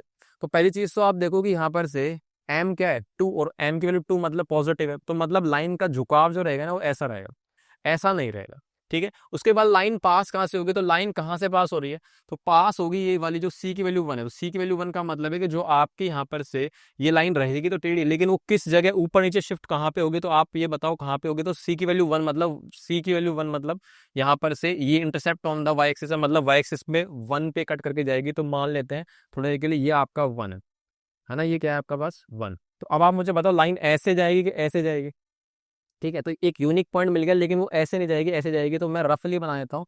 मान लो कि हमारी जो लाइन बनेगी वो कहीं ऐसे जा रही होगी, ठीक है, ये आपकी बन गई है y बराबर 2x+1, तो यही आपका क्या है, ग्राफ है। तो अब मुझे बताओ इसका डोमेन क्या आएगा, तो आपको पता है डोमेन इसका कुछ भी डाल सकते हो, डोमेन तो आर ही आएगा इसका, और इसका रेंज क्या आएगा, तो रेंज भी आपको दिख रहा है ना कि हर वैल्यू पर आपको कोई ना कोई y की वैल्यू मिलने वाली, तो इसका रेंज भी क्या आने वाला है, आर आने वाला है। अब अगली बनाओ तो माइनस दिख गया, है ना, y equal to M X plus C से आप कंपेयर कराओगे तो y की वैल्यू माइनस देखिए, मतलब नेगेटिव स्लोप है, मतलब लाइन ऐसे ना आके ऐसे आएगी। अब वो एग्जैक्ट नहीं पता हमको, कोई दिक्कत नहीं, इतना भी कोई एग्जैक्ट नहीं जाना, लेकिन नेगेटिव कहाँ से पास हो रहा है, -2 से पास हो रही है आपकी लाइन, तो -2 कहाँ पे होगा, तो नीचे मान लेते हैं -2 आपका यहाँ पर है ना, -2 मान लेते हैं, यहाँ पर ले लेते हैं -2। अब आप बताओ कि लाइन कैसे जाएगी, ऐसे जाएगी या ऐसे जाएगी, तो नेगेटिव स्लोप है तो कहीं ना कहीं इस तरीके से जाएगी, तो मैं इसको ऐसे बना दूं, चलो बना देते हैं इसको ऐसा कुछ, है ना, हाथ से बनाओ थोड़ा सा काम चलाएगा, तो ये आपका बन गया f(x) बराबर में -x-2। ठीक है, -1 है, -1 का मतलब है सीधा 45 डिग्री बन रहा है, 135 डिग्री बन रहा है एंगल ना। ओके, चलो उसके बाद ये यहाँ पर से मुझे डोमेन में तो सेम ही आएगा, आर आर चलेगा। उसके बाद f(x) बराबर 3x है, तो बाई डिफॉल्ट तो हम आर टू आर डिफाइन करें फंक्शन को, f(x) बराबर 3x है, तो आप मुझे बताओ इसमें जो है y equal to M X plus C के हिसाब से c 0 आ रहा है और m आपका आ रहा है 3, यानी m पॉजिटिव आ रहा है, मतलब 100% ही है। अब पॉजिटिव जैसे देखो, पॉजिटिव ज्यादा होगा तो ढलान ऐसे बढ़ती जाएगी, ठीक है, और नेगेटिव ज्यादा होता है तो कुल मिला के चेंजेस कुछ नहीं है, बस ये ऐसे लाइनें है ना, ऐसे ऐसे शिफ्ट हो रही है, तो पॉजिटिव बढ़ेगा तो धीरे धीरे ऊपर तो जाएगा। ठीक है, तो m की वैल्यू 3 पॉजिटिव है, c 0 मतलब कहीं ना कहीं c 0 का मतलब है लाइन ओरिजिन से पास करके जा रही है। अब बताओ कहाँ से पास कर रही है, ओरिजिन से, और पॉजिटिव है तो मतलब ऐसे आएगी ऐसे आएगी, तो पॉजिटिव है तो कुछ ऐसे बना दो, ये बन गई आपके पास y बराबर में 3x। अब y बराबर x अगर आप बनाओगे तो लगभग इधर से बना सकते हो, क्योंकि इसमें y बराबर x में हमारे पास 1 है स्लोप, यानी 3 से तो छोटा ही है, तो थोड़ा सा झुकाव ऐसे हो जाएगा, तो इसका डोमेन और रेंज तो वही आने वाला है। क्लियर है क्या, इस तरीके से प्लॉटिंग कर सकते हो फटाफट से लाइन को। चलो आगे बात करते हैं। अब आ रहा है हमारे पास बहुत ही ज्यादा इंपॉर्टेंट नाम है इसका, क्वाड्रेटिक फंक्शन। क्या नाम है इसका, क्वाड्रेटिक फंक्शन। भैया बहुत ही ज्यादा इंपॉर्टेंट है, तो क्वाड्रेटिक सुनकर क्या समझे, क्या समझे, इसकी डिग्री कितनी है, इसकी डिग्री 2 होती है। अब जनरल फॉर्म क्या होती है, तो हमें सबसे ज्यादा रटवाई जाती है, मैं तो बहुत पूछता हूँ, एफ एक्स बराबर में X square plus B X plus C, A not equal to zero, A B C आपका रियल नंबर होता है। ये हमारी जनरल फॉर्म है। अब इसमें कुछ एक फिक्स चीजें बात करेंगे, है ना। तो सबसे पहले आप मुझे बताओ, क्वाड्रेटिक की जनरल फॉर्म याद होगी, X square plus B X plus C format में होता है। दूसरी चीज की डिग्री क्या होती है, इसके जीरोस कितने होंगे, जितनी डिग्री उतने ही जीरोस होने वाले हैं ना, 2 जीरोस होंगे इसके, ठीक है। अब ग्राफ की बात करता हूँ, क्या बात करता हूँ इसके ग्राफ के, तो इसके जीरोस भी आपके पास कितने देखने को मिलेंगे, 2। अच्छा, इनके जीरोस के नाम और थे, एक अल्फा और एक बीटा बोलते हैं, ठीक है। ग्राफ क्या था सर, ग्राफ ग्राफ याद दिलाओ। तो इसकी ग्राफ की जो शेप थी उसको हम क्या बोलते हैं, इसकी जो शेप थी उसका स्पेशल नाम था, हम क्या बोलते हैं इसको, पैराबोला। पैराबोला टोटल अपने 11th क्लास में 4 प्रकार के आते हैं, पर क्वाड्रेटिक के पैराबोला कितने मिलेंगे आपको, 2। तो 2 प्रकार के पैराबोला कौन कौन से आएंगे याद दिलाओ। तो यानी हमारे पास जब पैराबोला आएंगे तो अपने पास 2 प्रकार के आएंगे, और वो डिपेंड किस पे करेगा, वो डिपेंड करता है हाईएस्ट डिग्री का कोफिशिएंट ए के ऊपर। ए आपका अगर पॉजिटिव है, ए आपका अगर नेगेटिव है, ठीक है। जीरो नहीं हो सकता ना यहाँ पे, तो पॉजिटिव होगा नेगेटिव होगा। तो जब ए जीरो होता है ना, आपके पास जो पैराबोला बनता है वो आपका कुछ इस प्रकार का बनेगा, ऐसा कुछ, ठीक है। और अगर मैं बोलूँ कि आपके पास ए लेस देन जीरो, तो आपका जो पैराबोला है ना वो कुछ इस प्रकार का बनेगा, इस तरह का, इस तरह का, ठीक है। इसका नाम क्या रखा था सर हमने, इसको बोलते हैं, क्योंकि यहाँ पर से इसका मुंह ऊपर की तरफ खुल रहा है, इसका मुंह कहाँ पे खुल रहा है, ऐसा ऊपर की तरफ खुल रहा है, तो उसको हम क्या बोल देते हैं, इसको बोल देते हैं हम अपवार्ड पैराबोला। कैसा पैराबोला, ये अपवार्ड पैराबोला। और इसका मुंह नीचे की तरफ, इसको हम क्या बोल देते हैं, डाउनवर्ड पैराबोला। तो मैं हर चीज बताऊंगा आपको धीरे धीरे करके, और इसका ग्राफ भी बनाएंगे, कोशिश करेंगे रफ बनाने की, ठीक है। तो ये ए पर डिपेंडेंसी आ गई कि शेप पैराबोला होगा, और आप कुल मिला के समझ लो कि ए जैसे जैसे पॉजिटिव होता है तो ये वाइडनेस कंट्रोल कर रहा है, और जैसे जैसे नेगेटिव हो रहा है तो वाइडनेस तो कंट्रोल कर रहा है, पर ये नेगेटिवली डाउन होता जा रहा है, क्लियर है। तो जैसे जैसे ए जीरो हो गया तो एक तरह से लीनियर बन जाए ग्राफ। तो कुल मिला के ए पॉजिटिव नेगेटिव से आप मुंह का डायरेक्शन देख रहे हो, अपवर्ड बनेगा डाउनवर्ड बनेगा, ठीक। इतनी बात समझ में आ गई। अच्छा, अब मेरे पास बातें आ रही हैं, देखो जीरोस की बात कर रहा हूँ फिर से वही, तो इसमें इंटरसेप्ट की बात करें तो इंटरसेप्ट का मतलब है कि आपका जो ग्राफ है कहाँ कहाँ करके जा रहा है। तो आपको पता है ना इंटरसेप्ट कहाँ कहाँ हो सकता है, तो इंटरसेप्ट हो सकता है ऑन एक्स एक्सिस, जिसको आपको मैंने बता रखा है, इसकी बात तो जीरोस की बात हो रही है। और दूसरा आपके पास जो इंटरसेप्ट होगा ना वो कहाँ पे होगा, इंटरसेप्ट हो सकता है आपका कितना, इंटरसेप्ट ऑन वाई एक्सिस। तो वाई एक्सिस पर अगर मैं इंटरसेप्ट की बात करता हूँ तो वो कौन सी चीज होगी, तो सोचो कि अगर मैं बात करूँ आपसे, कोई ग्राफ बना लेता हूँ, है ना। एक ग्राफ मैंने बना लिया ऐसी रफली। तो अगर मैं बात कर रहा हूँ ये ग्राफ है, तो ये कहाँ पे कट करके जा रहा है आपको मुझे बताओ, यहाँ पे कट कर रहा है वाई एक्सिस को। तो ये जो पॉइंट होगा, अब आपको पता है ना ये पॉइंट किस पे होगा, ये आपका पॉइंट होगा वाई एक्सिस के ऊपर। तो वाई एक्सिस पे कौन जीरो होता है, एक्स। तो आप अगर एक्स जीरो डाल के देख लो ना, जैसे ही आप इसमें एक्स जीरो डालोगे तो आपको पता चलेगा एक्स जीरो डालते ही खत्म हो जाएगा, तो एफ एक्स बराबर सी। यहाँ पे क्या आ जाएगा आपका सी। मतलब कुल मिला के क्वाड्रेटिक के अंदर जो ये कांस्टेंट टर्म आती है ना, वही आपका इंटरसेप्ट होता है किसके ऊपर, वाई एक्सिस के ऊपर। क्लियर है कि मेरी बात समझ में आ गई। अच्छा, और बातें भी करता रहता हूँ यार, मेरे को लग ही रहा है बता देते हैं फ्लो। तो इसका ए तो पॉजिटिव है, हाँ यार इसके अंदर मैं बता रहा हूँ ए पॉजिटिव है, ठीक है। अच्छा, एक चीज होती है अपने पास इसके अंदर की पैराबोला जो है ना फोटोकॉपी होता है। फोटोकॉपी का मतलब है इसमें एक एक्सिस होती है, यहाँ से ऐसे मान लो कि एक एक्सिस चलती है अपने पास, है ना। और ये आपका क्या है, वर्टेक्स जो है इसका, इसको क्या बोलते हैं, वर्टेक्स। आगे बताऊंगा, आगे भी ये बात है ना, इसके वर्टेक्स के बारे में बात करेंगे। बाकी यहाँ पर से सोचो कि ये जो पैराबोला है ना आपका, ये इस एक्सिस के जितना उधर है उतना उधर होता है। तो ये आपका कहीं ना कहीं मिनिमम या मैक्सिमम पॉइंट होता है, वर्टेक्स, है ना। उसके बारे में बात करेंगे अभी आगे। बाकी सिमेट्रिसिटी बता रहा हूँ आपको, है ना। इसके जीरोस क्या होंगे, तो देखो ये जो चीज है इनको हम क्या बोलते हैं, एक को आप अल्फा मान लो, दूसरे को क्या मान सकते हो आप बीटा। क्लियर है, तो इंटरसेप्ट की बात समझ में आ गई, ठीक है। यानी आज के बाद सी की वैल्यू पर चल गई, सी आपका इंटरसेप्ट होता है वाई एक्सिस के ऊपर, और ये आपका अपवर्ड डाउनवर्ड बताता है। अब आगे बात करते हैं, आगे क्या करा। अच्छा, उसके बाद अब देखो वही चीज आ गई, dependency on A B C of parabola. तो पैराबोला की डिपेंडेंसी मैंने आपको बता ही दिया है, कि अगर मैं आपसे बोल रहा हूँ कि कोई पैराबोला मेरे पास आया इस तरह, ठीक है, ये चीज आ गई। तो इसमें आपको पता है ना ए क्या होगा, इसके अंदर ए आपका हो जाएगा क्या, लेस देन जीरो। क्या होगा, लेस देन जीरो, क्योंकि इसका मुंह नीचे की तरफ है। अब आपको पता है सी क्या होगा, तो सी आपका इंटरसेप्ट बताता है, ये वाला पर, ये जो चीज है ये आपका इंटरसेप्ट बता रहा है, यानी 0, तो सी तो कहीं ना कहीं अप ऊपर नीचे की मूवमेंट कर रहा है ना। सी आपका क्या कंट्रोल करता है, कंट्रोल्स अप डाउन मूवमेंट, है ना, up down movement. Okay sir. उसके बाद अगर मैं बोलूँ आपसे ए क्या करेगा, तो ए आपका वाइडनेस कंट्रोल कर रहा है, वाइडनेस, मुंह अपवर्ड डाउनवर्ड कंट्रोल कर रहा है कुल मिला के। और जो बी होता है ना, बी कंट्रोल करता है पैराबोला को लेफ्ट राइट शिफ्ट करना, लेफ्ट राइट मूवमेंट कंट्रोल करता है। मतलब अगर मैं आपसे बोलूँ, सिंपल सी चीज है, यहाँ से मैंने एक बनाया पैराबोला, है ना, देखो ऐसे मैंने आपसे बोला यहाँ पर से ना, ये चीज है। और दूसरा मैंने एक और बना लिया इधर, ये चीज है। तो मैं आपको बताता हूँ, दोनों मैंने पैराबोला बनाया, दोनों का a ग्रेटर देन 0 और c आपका देख लो पॉजिटिव आ रहा है, कोई दिक्कत नहीं है, और c 0 हो जाए तो ओरिजिन से पास होती है।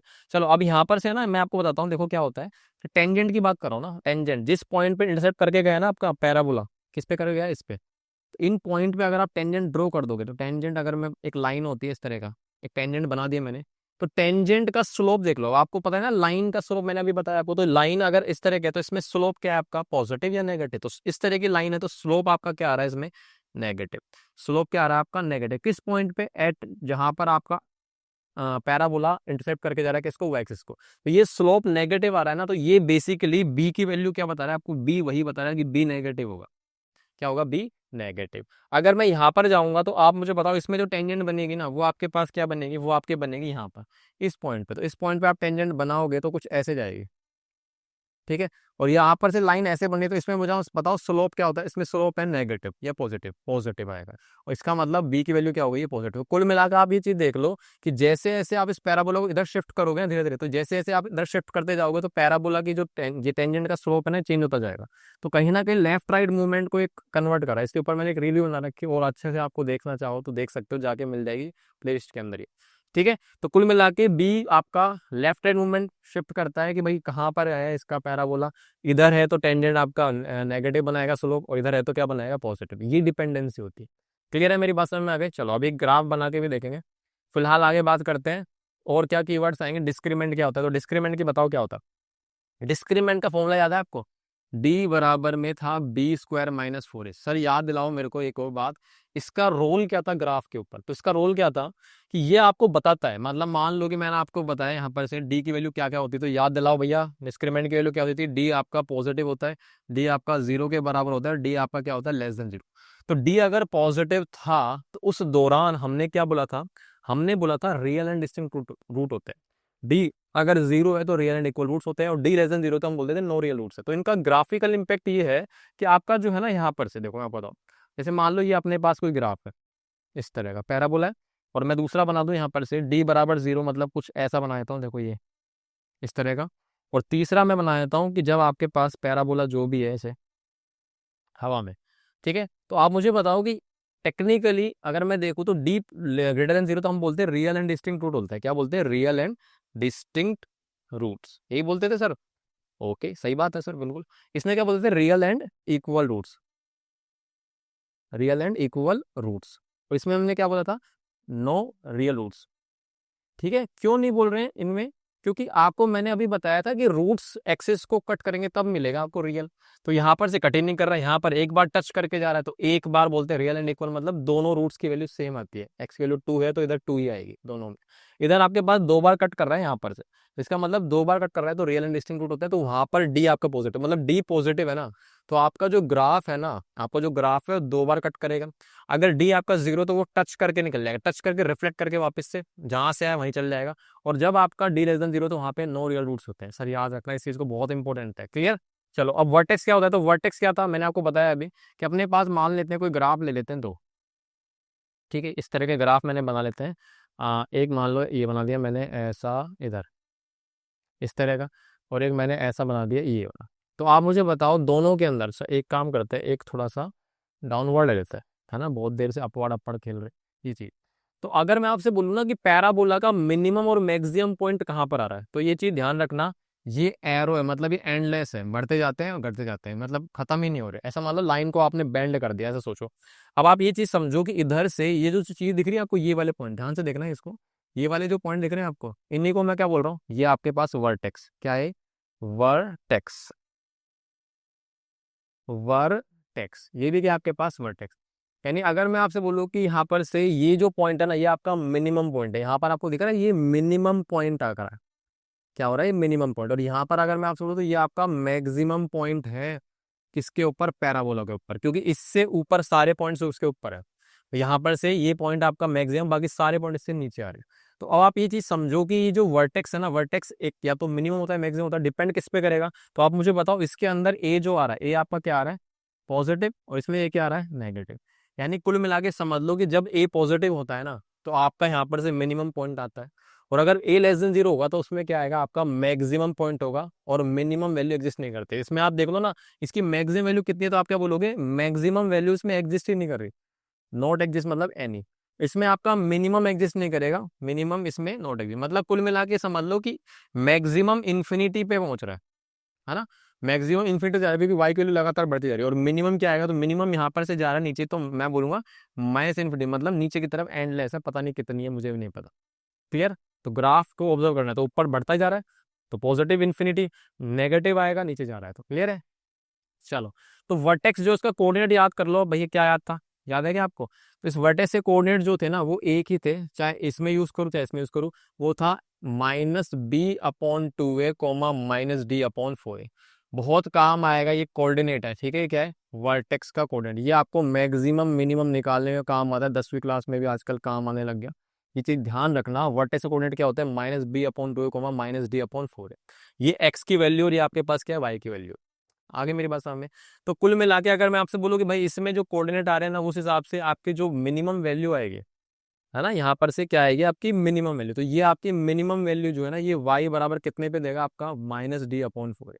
और मैक्सिमम तो कितनी है इसकी, इन्फिनिटी। तो आप यहाँ पर से इसकी रेंज बता सकते हो कि आप मुझे, इसकी रेंज अगर मैं आपसे पूछूं, वैसे ही पूछ रहा हूँ अभी ना, बताते हैं। तो रेंज की वैल्यू मुझे बताओ कहाँ से कहाँ तक आएगी, तो आप बोलोगे इसकी मिनिमम तो ये है, और मैक्सिमम कितनी, तो मैक्सिमम तो आपकी इन्फिनिटी तक जा रहा है, और मिनिमम कितना है, मिनिमम वाई की वैल्यू कितनी, तो वाई पे तो आप रेंज देखते हैं और अभी तक, हाँ या ना, सही है ना। अच्छा, उसके बाद अगर मैं यहाँ से पूछूं कि इसकी रेंज क्या होगी, इस केस में जो आपका रेंज निकल के आएगा वो क्या निकल के आएगा, वो आपका निकल के आएगा सर, आराम से देखना बिल्कुल। इसमें आप याद रखना रेंज लिखते वक्त, क्योंकि हम लोग यहाँ पर से लिख रहे हैं, ये कौन सा नोटेशन है, ये इंटरवल नोटेशन है। तो यहाँ से आप पहले छोटी वैल्यू लिखते हैं, उसके बाद वो लास्ट बढ़ते क्रम कहाँ तक जा रही है उस हिसाब से लिखते हैं। तो पहले मिनिमम कितनी आएगी, माइनस इन्फिनिटी से लेकर कहाँ तक जाऊंगा, माइनस इन्फिनिटी से लेकर मैं जाऊंगा यहाँ पर से मैक्सिमम पॉइंट। और मैक्सिमम तो स्टिल आपका वही है सर, y बराबर -d/4 है। तो यहाँ पर से रेंज आ गया इसका माइनस इन्फिनिटी से -d/4 है। क्लियर है ये चीज, ओके। तो यहाँ तक याद रखना, डायरेक्टली आप रेंज निकाल सकते हो विदाउट एनी फर्दर मेथड। वैसे मैं रेंज निकालने की बातें अब करेंगे हम, चलो करें। ओके, तो यहाँ नहीं, यहाँ पर से हमारे पास एक ग्राफ आ ही गया है रफली बनाने के लिए, तो बनाते हैं, देखो कुछ बातें कर लेते हैं। देखो यहाँ पर से पहली चीज तो मुझे बताओ कि इसमें से आपको ABC के बारे में बता दिया मैंने, तो मैं रफली ग्राफ बनाने की कोशिश करूंगा, तो मुझे एक बात तो समझ में आ गई कि सॉरी इसमें है ना, पहली पॉइंट A पॉजिटिव है, मतलब ए की वैल्यू क्या आ रही है, 1 आ रही है, तो पॉजिटिव है, तो अपवार्ड पैराबोला बनेगा। इतना तो क्लियर हो गया मेरे को, यहाँ से देखते हो, ठीक है। उसके बाद अगर मैं आपसे बोलूँ कि इसमें दूसरी चीज देखो, सी कैसा है, पॉजिटिव, सी की वैल्यू 6 है। इसका मतलब यहाँ पर से आपका ग्राफ जो है ना, वो इंटरसेप्ट करेगा किसके ऊपर, वाई एक्सिस के ऊपर, कितने पर, 6 के ऊपर। क्लियर। उसके बाद आप इसके जीरोस भी निकाल सकते हो। अच्छा, पहले तो पता करो कि यहाँ पर से इसका ग्राफ जो एक्सिस को कितनी बार कट करेगा नहीं करेगा, तो आप डायरेक्टली जीरोस भी निकाल सकते हो, इसका बहुत आसान वाली चीज है। बाकी अगर मैं आपसे बोलूँ कि भाई जीरोस निकालने से पहले आप डिस्क्रीमेंट निकालो, डिस्क्रीमेंट कितना है, डी बराबर में b² - 4ac रखा लो। तो डी की वैल्यू कितनी आ रही है, देखो निकालो इसमें से, बी मतलब 5 का स्क्वायर, है ना, -4 इंटू ए कितनी आएगी, तो ए की वैल्यू 1 है और सी की वैल्यू कितनी, 6। तो अल्टीमेटली डी बराबर जाएगा 25 - 24, ये आ गया आपका कितना, 1। और 1 आपका क्या है, पॉजिटिव। अगर 1 पॉजिटिव है तो इसका मतलब इसके रूट्स कैसे, रियल एंड डिस्टिंक्ट है, क्या है, रियल एंड डिस्टिंक्ट। और रियल एंड डिस्टिंक्ट के साथ साथ आपको ये समझ में आ गया कि जो आपका ग्राफ है ना, graph will cut x axis कितने टाइम्स, क्लियरेंस कट करेंगे 2 टाइम्स में कट कर जाएंगे। अरे बस समझ में क्लियर। अच्छा, उसके जीरोस भी आप बता सकते हो, आराम से निकाल सकते हो। जब आप स्प्लिटिंग करोगे ना, तो इसके जीरोस आराम से निकल जाएंगे। कितने आएंगे इसके जीरोस, आप निकाल सकते हो कहाँ पे कट कर रहा है। तो एक्स बराबर में इसके जीरोस जो आएंगे ना, वो क्या आएंगे, -3 और -2, यानी कि -3 -2 पे कट करेगा। अब आपको ये भी पता करना है ना वर्टेक्स कहाँ पर है, और मुझे बताओ बी कैसा आ रहा है इसमें, ये चीज तो मैं देखना ही भूल गया। बी तो देखे, पांचवा देखो बी, तो बी आपका कैसा आ रहा है, पॉजिटिव आ रहा है, क्योंकि बी की वैल्यू 5 है और बी की वैल्यू पॉजिटिव है। इसका मतलब कहीं ना कहीं आपका जो पैराबोला पे इंटरसेप्ट पे जो टेंजेंट बनेगा ना, उसका स्लोप पॉजिटिव, मतलब आपका पैराबोला ऐसे कट करेगा, ऐसे कट करेगा। तो अभी देखते हैं ना, पॉजिटिव टेंजेंट आएगी उसके अंदर, ठीक है। हाँ जी, उसके बाद लास्ट मैं बनाया था एक, जो last but not the least, वो है वर्टेक्स, एग्जैक्ट। तो वर्टेक्स कहाँ पर होगा, तो वर्टेक्स की वैल्यू निकाल लो।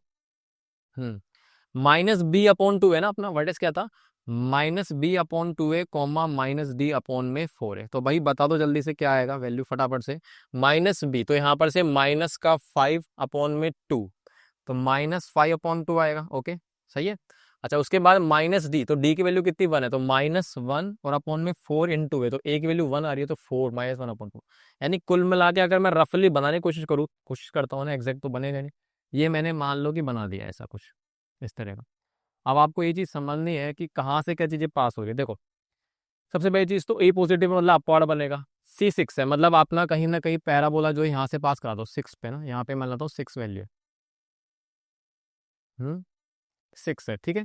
उसके बाद अपने पास जो है जीरोस कहाँ पे, -3 -2, यानी कहीं ना कहीं मान लेता हूँ ये आपका -3 है और ये आपका क्या है, -2। ठीक है, ओके। उसके बाद ये चीज समझो आप है ना कि इसका जो वर्टेक्स है वो आ रहा है आपका कितना, -5/2 -1/4, तो कहीं ना कहीं इनके बीचों बीच आता है वो ना, यानी आप ये समझ लो -5/2 -1/4 पे आएगा। और ये ऐसा कुछ बनेगा इस तरह का ना, क्योंकि अपवार्ड बनेगा। और इसमें टेंजेंट कैसा आएगा, तो मैंने आपको बताया टेंजेंट अपने आप में ऐसा आएगा स्लोप। तो ये बना दूं इसको डायरेक्टली, है ना, रफली बना देते फिर देखते हैं ग्राफ। ये कुछ ऐसा बन जाएगा यार, हाथ से सही नहीं बना, सुंदर बनाते हैं एक बार, रुको सुंदर बनाते हैं थोड़ा सा। इस बार सही बन जा, ठीक है, कर देंगे एडजस्ट, कोई नहीं। हो गया, चलो ये बन गया। तो ये जो वर्टेक्स है ना, ये अपना इसका कोऑर्डिनेट अगर आपसे पूछे गए तो आपके लिख सकते हो आराम से, कितना आएगा यही वाला, -5/2 और -1/4। रफली बनाना था, वैसे कोई बनवाता नहीं है, तो अब आप आराम से ना इसका डोमेन रेंज बता सकते हो। तो खुद देख लो कि इसमें जो मिनिमम वैल्यू आ रही है ना, डायरेक्टली बता सकते थे पर मैंने ग्राफ बना के बताया आपको। इसकी वाई की वैल्यू कितनी आ रही है, -1/4, तो किस वैल्यू पर आ रही है, तो ये आ रही है -5/2 पर। तो अगर आपसे पूछे कि किस पॉइंट पर, एक्स की किस वैल्यू पर वो मैक्सिमम आ रहा है मिनिमम आ रहा है, तो वो एक्स की वैल्यू इस पर, ये मिनिमम वैल्यू आ रही है -1/4। ठीक है, आगे मेरी बात समझ में। अच्छा बाकी रेंज अगर मैं पूछूं इसकी, तो रेंज कितनी आएगी, तो रेंज आप मुझे बताओ कितना आएगा। इसकी वैल्यू -1/4 से लेकर, तो ये पूरी वाई एक्सिस यूज कर रहे हो आप ना, ऊपर तक चलती जा रही है एंडलेस, तो ये एंडलेस मतलब इन्फिनिटी तक जा रहा है। ठीक है, तो याद रखना अपवर्ड पैराबोला में मिनिमम पॉइंट होता है, मैक्सिमम नहीं होता, मैक्सिमम इन्फिनिटी चल रहा है। ठीक है, अब इसका ग्राफ है ना, देखो मैं आपको वैसे भी दिखा देता हूँ। इसमें देखो, यहाँ से इनको हटाओ, गया गए गए, हाँ जी, अब देखो दिख रहा है आपको एक ग्राफ, तो मैंने ऐसे ही बनाया, देखो ये रहा -3,2 से पास हो रहा है। उसके बाद इसका वर्टेक्स आप देख सकते हो यहाँ पर, दिख रहा है आपको, ये वही लिखा पड़ा है -2.5 मतलब -5/2 ना, ये माइनस का 1/4 लिखा पड़ा है। और ये कट कहाँ पे कर रहा है, देखो ये रहा, ये पॉइंट देखो कितना आ रहा है, 0,6। तो समझ में आ गई आपको बात, तो ऐसे आप रफली बना सकते हो, मैंने पूरा रफ बना दिया है। चलो अब वापिस आते हैं। ठीक है, अब आगे बात करते हैं। अब आ गया हमारे पास क्यूबिक, तो क्वाड्रेटिक मैंने सारा चीज फाड़ कर दिया। अब आप मैं बताऊं कि क्यूबिक फंक्शन क्या होगा, तो क्यूबिक आप लिख सकते हो f(x) बराबर में वही x(a)(x³ प्लस में b(x²) प्लस c(x+d), और हमारे पास हायर डिग्री का जो भी होगा वो नॉट इक्वल टू 0 होगा, बाकी a b c d कुछ भी हो सकते हैं, रियल नंबर, है ना। इसके जीरोस जो भी होंगे, जीरोस कितने होंगे, 3 होंगे। डिग्री इसकी कितनी है आपको पता है, डिग्री कितनी है इसकी, 3 होती है, वगैरह वगैरह सारी बातें। तो इसका जो ग्राफ होता है ना, इसका ग्राफ जो होता है, इसका जो ग्राफ होता है, पहली चीज तो ये अपने आप में ओड डिग्री पोलिनोमियल है। कौन सा पोलिनोमियल है, ओड डिग्री पोलिनोमियल। और ओड डिग्री पोलिनोमियल जो होता है ना, उसका हमेशा याद रखना एटलीस्ट 1 रियल जीरो होता है, कम से कम एक रियल जीरो इसका होगा। क्या होगा सर, कम से कम इसका एक जीरो, रियल जीरो तो होगा ही होगा, मतलब इसका ग्राफ डेफिनेटली एक्सिस को एक बार तो कट करके जाएगा, है ना। समझ में आ गई बात, और डिग्री का यानी इसका जो ग्राफ होता है ना, तो हम ऐसे बोलते हैं इसको एन शेप टाइप का ग्राफ होता है ना, बाय डिफॉल्ट से एन शेप का इस तरह। ठीक है, एन शेप का ग्राफ होता है इसका, है ना, एन शेप का क्या होता है, ग्राफ होता है। और बाकी इस तरह का भी बना सकता हूँ मैं, ये वाला, ये इस तरह का एन शेप। ठीक है भाई, आगे मेरे पास में तो इसके 3 रियल जीरोस आ गए, उसमें कितने, 3 आ रहे, तो कम से कम इसका एक बार तो कट करके जाएगी, क्योंकि मैं अगर आपको दिखाऊं, ये y बराबर में अगर आप x³ का ग्राफ देख लोगे तो आपको समझ में आ जाएगा कि अच्छा ये वो बातें क्यों कह रहे हो। इसका जो ग्राफ होता है ना, वो यहाँ से कुछ ऐसा जाएगा, इस तरह का, तो एक बार टच करके ऐसे जाएगा, ये 0 पे टच करके जा रहा है, क्योंकि x की वैल्यू 0 डालती y बराबर 0 हो जाएगा। तो ये एक ही बार टच करके गया है, मतलब एक बार टच करके जाएगा जाएगा ओड डिग्री का पोलिनोमियल, क्योंकि ओड डिग्री पोलिनोमियल का ग्राफ एक बार कट करके जाएगा एक्सिस को, क्योंकि इसका एक रियल जीरो डेफिनेटली होता है। क्लियर है मेरी बात समझ में आगे, चलो आगे बात करते हैं अगला। अब हमारे पास कुछ सब कुछ मिला मिलो के हमने जो सीखा है ना, इसको समराइज करते हैं फटाफट से। तो टर्निंग पॉइंट कितने आते हैं, मैक्सिमम टर्निंग पॉइंट कितने आएंगे, तो डिग्री से हमेशा क्या होता है, एक कम, मतलब कि अगर मेरे पास डिग्री 1 है, सोचो सर सोचो कि डिग्री 1 है तो डिग्री 1 वाले का नाम क्या होता है, लीनियर। अब लीनियर का ग्राफ हमने पढ़ा था, क्या होता है, लाइन होती है टेढ़ी वाली, ऑब्लिक लाइन बोलते हैं। तो डिग्री 1 है, उसका मतलब इसमें टर्निंग पॉइंट कितने आएंगे, टर्निंग पॉइंट कितने आएंगे, डिग्री से एक कम, मतलब 1 - 1 कितने, 0। यानी कि आपका जो आपका जो पॉलिनोमियल का ग्राफ स्मूथ थे ना कर्व्स, उसमें कोई टर्न ही नहीं आएगा, क्योंकि डिग्री से एक कम करेंगे तो उतने टर्निंग पॉइंट आएंगे। तो इसमें जो मैक्सिमम टर्निंग पॉइंट 0 आएंगे, तभी इसका ग्राफ कैसा बनता है, तभी उसका ग्राफ बनता है एकदम स्ट्रेट। ठीक है। अगर मैं आपसे बोलूँ कि डिग्री हमारे पास 2 है, तो डिग्री 2 है मतलब उसका नाम क्या है अपने पास, क्वाड्रेटिक। और आपको पता है क्वाड्रेटिक का ग्राफ अभी हमने पढ़ा है, पैराबोला बनता है। तो इसके टर्निंग पॉइंट कितने आएंगे, टर्निंग पॉइंट आएंगे इसके अंदर कितने, 2 - 1 कितना 1। तो ऑब्वियस सी बात है, इसमें एक टर्निंग पॉइंट आता है जो अभी हम देख के आए, है ना, कैसा था, इस तरह का। ओके, इस तरह के तो थे, ऐसा कुछ, तो एक टर्निंग पॉइंट आ रहा है इसका। उसके बाद हमारे पास डिग्री जितनी है, कितनी है, डिग्री मेरे पास अगर 3 आ गई तो उसका नाम क्यूबिक पढ़ के है। और क्यूबिक के अंदर टर्निंग पॉइंट कितने आएंगे, मैक्सिमम टर्निंग पॉइंट आएंगे डिग्री से एक का, मतलब 3 - 1 कितना आ गया, 2। तो इसका मतलब इसमें टर्निंग पॉइंट 2 ही तो देखने को मिल रहे हैं पीछे, 1 2, ये 2 टर्निंग पॉइंट आ गए। तो इस तरीके से टर्निंग पॉइंट के रिश्ता चल रहा है। क्लियर, चलो आगे बात करते हैं, अगला पॉइंट। इवन डिग्री पॉलिनोमियल और ऑड डिग्री पॉलिनोमियल का ग्राफ में भी कुछ बातें कर लेते हैं। तो इवन डिग्री का मतलब है कि इसमें डिग्री 2 4 से 8 10 होगी। तो देखो मैं आपको बता देता हूँ क्या क्या बातें याद रखनी है आपको। पहले चीज तो इनका जो ग्राफ होता है ना, start and and in opposite, ना सेम डायरेक्शन। मतलब इसका क्या मतलब है, इसका मतलब ये है कि कल को आपको कहीं ग्राफ बना दिख गया कुछ ऐसा, है ना, कल को आपको कहीं ग्राफ बना दिख गया कुछ ऐसा, तो अगर मैं पूछूं आपसे कि इनकी डिग्री क्या होगी, बस इतना सा पूछ रहा हूँ, डिग्री क्या होगी, ओड होगी कि इवन होगी, तो आप सिर्फ याद रखना कि ये स्टार्टिंग कहाँ से हो रहा है ना, यहाँ से स्टार्ट हुआ, यहाँ पे वापस आ गया, है ना, यहाँ पर से स्टार्ट हुआ और वापस वहीं पे चला गया। तो स्टार्टिंग और एंडिंग अगर सेम डायरेक्शन में जहां से आया वहीं को गया, तो याद रखना 100% वो किसका ग्राफ है, इवन डिग्री का। क्लियर। अगर मैं इधर बात करूं, तो मैं इधर बात करूंगा तो ओड डिग्री के अंदर अलग है, स्टार्ट एंड एंड्स इन कितने में, अपोजिट डायरेक्शन में। किस में जाते हैं, अपोजिट डायरेक्शन। मतलब अपोजिट का मतलब है जहां से आया है ना, जहां से आया वहां नहीं जाएगा, घूम फिर के वहां नहीं जाएगा कम वक्त। तो मतलब कहाँ जाएगा, तो बता देते हैं, देखो अभी आपको कहाँ जाने वाला है। तो भैया देखो इधर सुनो, जैसे मान लो कि यहाँ से आया वापस गया, ठीक है, यहाँ से आया और वापस गया, इस तरह का। तो अगर मैं आपसे बोलूँ इधर देखो, ये यहाँ से आया था, यूं गया था, लेकिन वापस कहाँ चला गया, उल्टे डायरेक्शन में। ये आया यहाँ से था और वापस वहां नहीं गया, नीचे की तरफ आ गया। तो स्टार्टिंग और एंडिंग, मतलब सोच रहे हो ना, इसका ग्राफ यहाँ से आया जा रहा है और वो उल्टा जा रहा है, वापस नहीं आ रहा। तो ये ग्राफ देखकर आपको डायरेक्टली बोल देना ये तो ओड डिग्री का पॉलिनोमियल है। ठीक है, ओड डिग्री का पॉलिनोमियल। तो टर्निंग पॉइंट कितने आ रहे हैं, देखो 1 2 3 4। तो कहीं ना कहीं इसकी डिग्री जो होगी ना, वो 4 से तो ज्यादा होगी, 5 से ज्यादा होगी, क्योंकि अपने पास डिग्री का टर्निंग पॉइंट का रिश्ता क्या है कि डिग्री जितनी है, जैसे 5 है तो उसका टर्निंग पॉइंट मैक्सिमम कितना आ सकते हैं, 4। क्लियर। बाकी अगर 6 है तो हो ही नहीं सकती, 7 भी हो सकती है, क्योंकि 7 के अंदर टर्निंग पॉइंट कहीं ना कहीं, क्योंकि हर सारे रियल जीरोस नहीं होते ना, रियल जीरोस के बारे में बता रहा है ग्राफ यहाँ पे, बाकी इमेजिनरी जीरोस भी हो सकते। क्लियर। यानी कल मिला के इसकी डिग्री कम से कम 5 तो होने वाली है ना, क्योंकि टर्निंग पॉइंट 4 आ रहे हैं। मेरी बात समझ में आ गई सारी, इतनी बात। अच्छा और बात बताता हूँ कि अपने पास जैसे अपवार्ड पैराबोला, तो ए पॉजिटिव है, तो उसका भी कुछ आइडिया लगा लेते हैं। तो जिसमें हाई डिग्री होगी कोफिशिएंट, उसका नाम तो हमेशा ए होता है। तो जब भी हमारे पास ए, यहाँ पर इसके केस में ए चलेगा ना, तो ये स्टार्टिंग नीचे से हो रहा है, इधर से। तो इसमें ए क्या, आप सोचो अपवार्ड पैराबोला डाउनवर्ड पैराबोला में यही तो था कि ये जो डाउनवर्ड बन रहा है, तो ए <0 होता है, तो आपका स्टार्टिंग नीचे से होता है ग्राफ। अब यहाँ पर से ऊपर से हो रहा है, यानी इसके अंदर मैं बोलूंगा ए आपका क्या होगा, पॉजिटिव। डाउन अपवार्ड पैराबोला जैसा ही है ना। उसके बाद इसमें उल्टा चलता है, इसमें तो जो है ना अपना नीचे से स्टार्ट होगा, ए <0 होता है, पर इसके अंदर मैं बताता हूँ इसमें उल्टा होता है, इसमें नीचे से स्टार्ट होगा, इसमें ए पॉजिटिव रहेगा, और इसमें उल्टा होता है ना। ये अगर इवन डिग्री है तो इसमें ए पॉजिटिव होता है, पर इसमें क्या आएगा, A <0। याद रखना ना। क्लियर है ये चीज, ध्यान रख सकते हो, थोड़ा थोड़ा सा याद रखना पड़ेगा, कुछ बहुत छोटी मोटी बातें। मेरी बात समझ में आ गई। देखो इसमें तो स्टार्टिंग यहाँ से तो ए पॉजिटिव है, इसमें उल्टा है, ए नेगेटिव होता है, तो इन दोनों में उल्टा चलता है ये खेल। आगे बात करते हैं। अब याद रखना सारे पॉलिनोमियल फंक्शन जो है ना वो बहुत अच्छे हैं, उनके अंदर कुछ खराबी नहीं होती, आप उसको कुछ ही खिलाओ।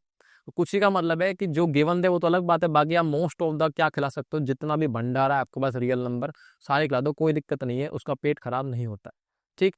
अच्छा उसके बाद रेंज ऑफ 4 डिग्री पॉलिनोमियल, तो रेंज की बात कर रहा हूँ, तो रेंज भी क्या होती है, हमारे पास रेंज जो आएगी ना वो भी कोई ना कोई क्या आने वाली है, कोई ना कोई क्या आने वाली है, रियल नंबर की बात करेंगे। देखो कैसे, देखो आप सोचो, ठीक है। तो देखो भाई यहाँ पर से अगर मैं बोलूँ कि इवन डिग्री के अंदर आप देखो तो ग्राफ जो है आपका, ग्राफ जो है यहाँ पर से मैक्सिमम मान लो यहाँ पे रीच कर रहा है, तो बाकी ये वाली पूरा की पूरा वैल्यू नीचे तक आ रही है, तो ये कहीं ना कहीं पूरा कोई ना कोई रियल नंबर या रियल नंबर का कोई ना कोई सबसेट आने वाला है, ठीक है। बाकी इधर ही बता रहा हूँ, तो यहाँ पर देखो आप ये ग्राफ नीचे से आ रहा है पूरा, लेकिन मैक्सिमम कहाँ से जा रहा है, यहाँ तक। तो ये आपकी कहीं ना कहीं इसकी रेंज बनेगी। और डिग्री की जो रेंज होती है ना हमेशा वो क्या होती है, आर होती है। तो और डिग्री की रेंज आर की होती है, क्योंकि नीचे स्टार्ट हो रहा है, मतलब सारा यहाँ से स्टार्ट हो गए और उल्टा जा रहा है वहां पे, तो सारा का सारा कहीं ना कहीं हमारे पास पूरी की पूरी वाइसेस यूज हो रही है। तो इसीलिए हमारे पास क्या लिखा पड़ा है कि और डिग्री पोलिनोमियल का जो भी रेंज होगा ना वो हमेशा क्या होता है, आर। लेकिन इवन डिग्री का आर नहीं होता, हमेशा डिपेंड करता है आपका फंक्शन के ऊपर, ठीक है। तो यहाँ पर से रेंज आर कब आएगी, जब आप इनपुट आर दोगे डोमेन के अंदर और डिग्री को, ये चीज याद रखना, ठीक है। अगला, polynomial function are always continuous and differentiable, मतलब उनके अंदर कोई शार्प कॉर्नर नहीं होता है, उनका ग्राफ ब्रेक भी नहीं होता। मतलब मैं आपको बता देता हूँ कि जैसे अपने पास कोई भी पोलिनोमियल ग्राफ मैंने बना दिया इस तरह का, तो पोलिनोमियल के ग्राफ कुछ ऐसे होते हैं बड़े तरीके से, तो उनमें कोई शार्प कॉर्नर नहीं होता, क्योंकि अभी आप धीरे धीरे आगे पढ़ोगे तो आपको समझ में जाएगा। शार्प कॉर्नर का मतलब है कि आपके पास जैसे नुकीला कॉर्नर नहीं आता ऐसे, इस तरह का। तो ये शार्प कॉर्नर आपको दिख रहा है, तो शार्प कॉर्नर का मतलब है कि वहां पर आपका फंक्शन डिफरेंशिएबल नहीं है, यहाँ पे आपका फंक्शन डिफरेंशिएबल नहीं होगा। डिफरेंशिएशन करोगे ना आप जो, तो कुछ लोग कहते हैं सर डिफरेंशिएशन करना आता है, भाई डिफरेंशिएशन करना तो तुझे आ गया, पर वो डिफरेंशिएशन कब नहीं होगा ये तो पता होना चाहिए, थोड़ी कि हर चीज का डिफरेंशिएशन कर देगा तू हर फंक्शन का। तो जब शार्प कॉर्नर आ रहा है ना ग्राफिकली, तो हम बोलते हैं यहाँ इस पॉइंट पर, फलाने पॉइंट पर, इस पॉइंट पर मान लो एक्स की वैल्यू ए है, तो इस पॉइंट पे आपका फंक्शन डिफरेंशिएबल नहीं होगा, बाकी हर पॉइंट पे हो जाएगा। और अगर मैं आपसे बोल रहा हूँ कि आपका जो ग्राफ है वो ब्रेक भी नहीं होता, देखो मान लो ऐसे थोड़ी होता है अपने पास, ऐसे पोलिनोमियल आया और यहाँ से फिर स्टार्ट हो गया, तो आप देख रहे हो ना इस पॉइंट पे आपको दिख रहा है यहाँ पर से आपका जो ग्राफ है ना ये ब्रेक हो चुका है। तो ग्राफ ब्रेक का मतलब आपने ग्राफ को रो उठा के दोबारा बनाना है यहाँ से, तो ग्राफ ब्रेक हो गया ना, उस जगह पर हम क्या बोलते हैं, वहाँ पे कंटिन्यूटी रुक गई, यानी आपका ग्राफ कंटिन्यूस नहीं है अब। इन जगह पर आपका पॉइंट मान लो ये पॉइंट है कोई, है ना, इस पॉइंट पे मान लेते हैं कोई वैल्यू ए है, तो एक्स की वैल्यू ए पर आपने कहीं ना कहीं ग्राफ को ब्रेक कर दिया, तो ये ऐसा पोलिनोमियल के अंदर नहीं होता, बशर्ते आपने डोमेन क्या दिया है ना। कल को ये भी तो बात होगी क्या खिलाया है भाई, उस पर भी डिपेंड करता है। वैसे बाय डिफॉल्ट हम आर टू आर में क्या मानते हैं कि वो फंक्शन है आपका हमेशा कंटिन्यूस होंगे और डिफरेंशियल होगा, मतलब डिफरेंशियल खुल के करो, कोई टेंशन की बात नहीं है, बुरा नहीं मानते। आगे बात करते हैं। हाँ जी, अब आ गई हमारे पास बातें किसकी, रेंज की। सुनते ही थोड़ा डर सा जाता है। डोमेन तो परेशान करेगा नहीं, क्योंकि क्वाड्रेटिक का डोमेन, पोलिनोमियल का डोमेन सेम ही है आर, लेकिन रेंज क्योंकि क्वाड्रेटिक इवन डिग्री बोले तो इसका रेंज डिपेंड करेगा क्वेश्चन टू क्वेश्चन, तो वो कैसे सोल्व करेंगे तो उसके बारे में बात करेंगे। तो रेंज निकालने के हमारे पास, मैं अब बता रहा हूँ कई सारे मेथड्स होते हैं, लेकिन फिर भी मैं मोस्ट ऑफ द 3 केसेस को कंसिडर कर रहा हूँ, वर्टेक्स का यूज करके, परफेक्ट स्क्वायर बना के, कंप्लीट स्क्वायर बना के, या फिर डिस्क्रिमिनेंट का यूज करके। तो मैं आपको सब चीज़ समझाता हूँ थोड़ा सा। तो देखो अभी मैंने आपको एक बात बताई थी कि हमारे पास जो वर्टेक्स होते हैं, जैसे मान लो मेरे पास इस तरह का आ गया, है ना, इस तरह का आ गया, तो कहीं ना कहीं मैक्सिमम मिनिमम वैल्यू मैं आपको पहले बता चुका हूँ। तो इसमें सीधे सी बात है कि अपना ए इसमें क्या है, ग्रेटर देन जीरो, इसमें क्या है, ए लेस देन जीरो। तो ए ग्रेटर देन जीरो, तो इसमें मिनिमम वैल्यू आएगी, तो मिनिमम वैल्यू यानी कि रेंज जो आएगी इसकी आर, रेंज जो आएगी आपके पास डायरेक्टली मैंने आपको बता चुका हूँ। तो रेंज क्या आएगी, तो आपके पास ये जो वैल्यू आ रही है ना यहाँ पे, ये आपकी -d/4 आएगी वाई की। तो इसका मतलब ये बाकी सारी वैल्यू इसकी मैक्सिमम ऊपर पढ़ती जाएगी, इन्फिनिटी तक जाएगी। तो -d/4 से लेकर इन्फिनिटी तक जाएगी, डायरेक्टली याद कर लेना। और जब ए आपका क्या है लेस देन जीरो, तो उस वक्त रेंज जो आएगी, आपको पता रेंज में पहले हम लिखते हैं मिनिमम वैल्यू यहाँ से इंटरवल नोटेशन के अंदर, तो इसकी जो मैक्सिमम आ रही है ना, इसकी जो मैक्सिमम आ रही है वो कितनी आ रही है बताओ भैया। इसका जो मैक्सिमम है ये वो -d/4 आएगा। तो यानी कहीं ना कहीं इसकी जो मिनिमम वैल्यू आ रही है वो नीचे से स्टार्ट हो रही है, तो नीचे स्टार्ट होगी कहाँ से जाएगी, माइनस इन्फिनिटी स्टार्ट होकर कहाँ से जा रही है, -d/4 है। तो आप डायरेक्टली याद रख लो इस चीज को कि जब भी अपना पैराबोला में लेस देन जीरो होते ना, यानी कि आप डाउनवर्ड पैराबोला, तो आपकी कहीं ना कहीं रेंज ये आएगी। क्लियर है, मेरी बात समझ में आ गई। उसके बाद अगर मैं बोल रहा हूँ कि ए पॉजिटिव है ना, यानी कि आपका पैराबोला अपवार्ड है, तो उस वक्त आपका अपवार्ड मतलब मैक्सिमम इन्फिनिटी तक जाएगा। बाकी यहाँ से इसका रेंज ये आने वाला है जब आपका पैराबोला अपवार्ड बनता है। डायरेक्ट क्लियर कर सकते हो।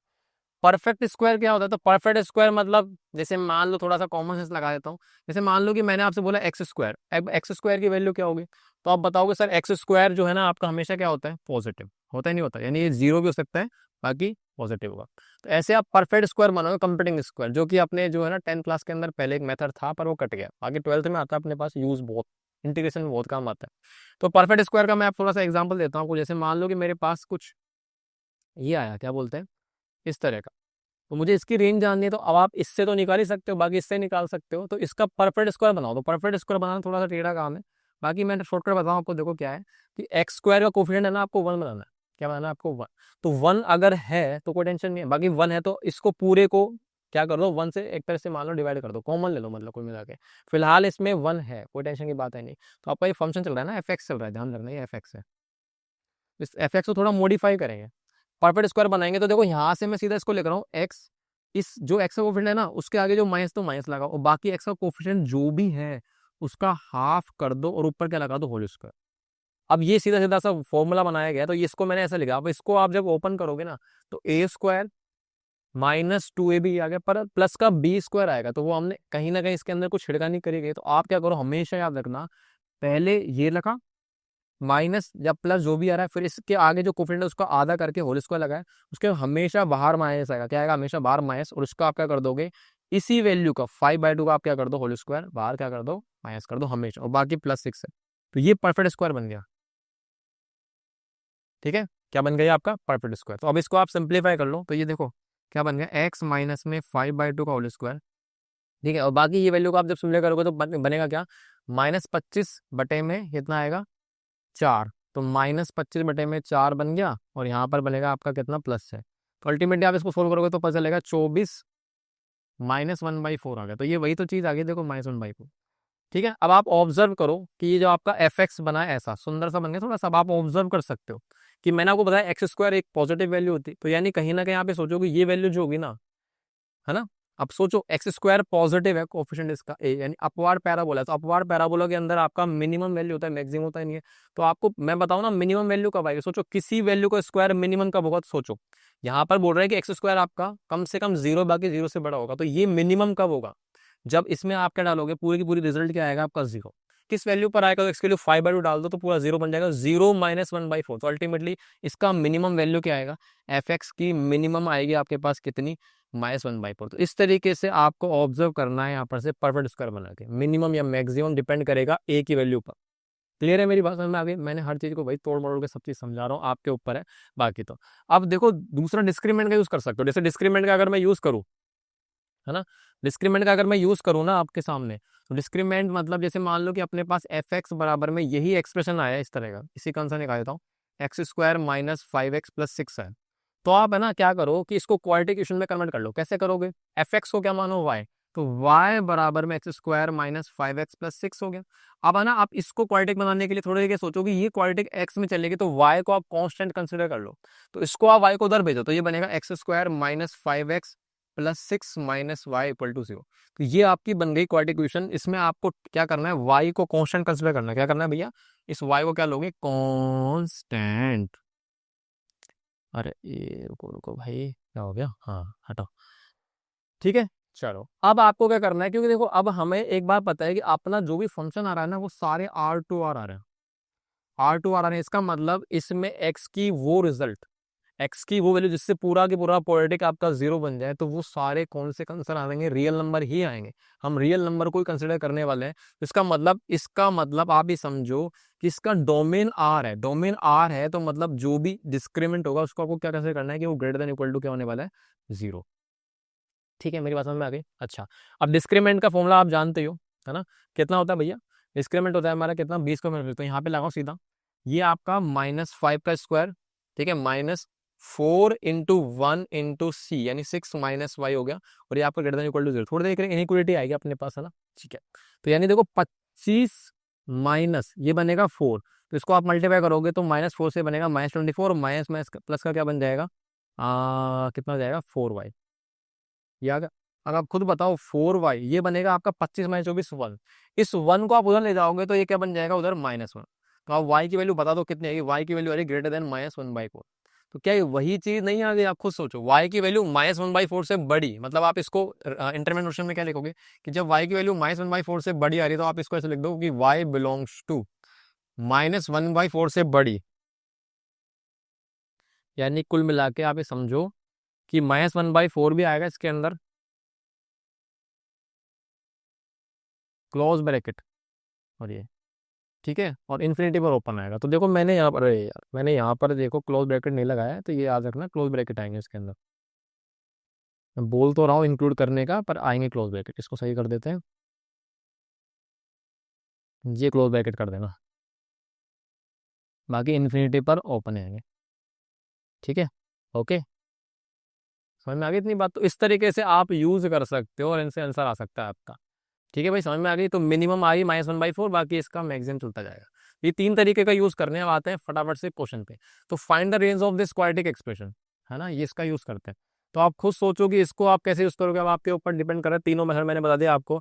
बाकी अगर मैं आपसे बोलूँ कि सीधा आपको दिख रहा है कि एफ एक्स क्या है, एक्स स्क्वायर है, एक्स स्क्वायर प्लस में 3। अब आप इसको ऑब्जर्व कर लो, यहाँ पर से पहली चीज मुझे बताओ, एक्स स्क्वायर जो आपका आएगा क्या आएगा, क्या आएगा, एक्स स्क्वायर आएगा आपका ग्रेटर देन इक्वल टू 0। तो अब इसको थोड़ा सुंदर बनाओ, तो आप सोचो +3 ऐड कर दो दोनों तरफ, तो आपके पास ये हो गया। इनइक्वालिटी के अंदर हमने ऐड करा, तो एफ एक्स क्या हो गया आपका ग्रेटर देन इक्वल टू 3, यानी एफ एक्स की वैल्यू जो भी आ रही है ना, वो कम से कम क्या आ रही है, 3 से स्टार्ट होकर कहाँ तक जा रही है, इन्फिनिटी तक जा रही है, और अपवार्ड पैराबोला बनेगा। ठीक है, बाकी आप ग्राफ को ऑब्जर्व कर सकते हो। तो ग्राफ देखो, इसको मैं आपको बताता हूँ, थोड़ा सा ग्राफ याद रखना। एक्स स्क्वायर का ग्राफ आपका ये होता है, ये आपका एक्स स्क्वायर है। अब आप एक्स स्क्वायर में +3 करो, मतलब इसका ग्राफ है ना, आप +3 यूनिट ऊपर शिफ्ट कर दो। तो +3 यूनिट ऊपर शिफ्ट करोगे तो कुछ इसका ग्राफ ऐसा मान लो, कुछ ऐसा बनेगा। तो ये आपका मिनिमम पॉइंट यहाँ पर आ गया, आपने 3 यूनिट शिफ्ट कर दिया ऊपर। तो आपका ये ग्राफ है जो ऊपर पैराबोला ऊपर की तरफ जाएगा, ये चीज बनेगी आपकी क्या, ऊपर रेंज जाएगी। तो 3 से ऊपर जाया जा रहा है, तो 3 से लेकर कहाँ तक जाएगा आपका, इन्फिनिटी तक जाएगा, ये क्लोज से लेकर ओपन। ठीक है, चलो एक सेकेंड रुको, मैंने हम्म,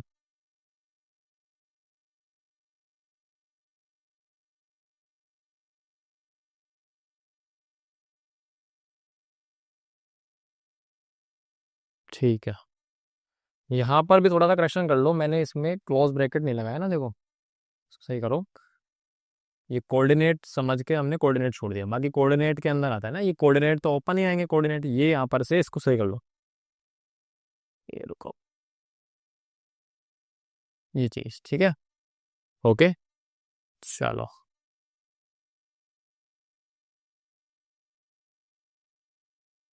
कोऑर्डिनेट में तो ओपन ही आएंगे, बाकी आप जब इंटरवल लगाओगे तो यहाँ पर देखो,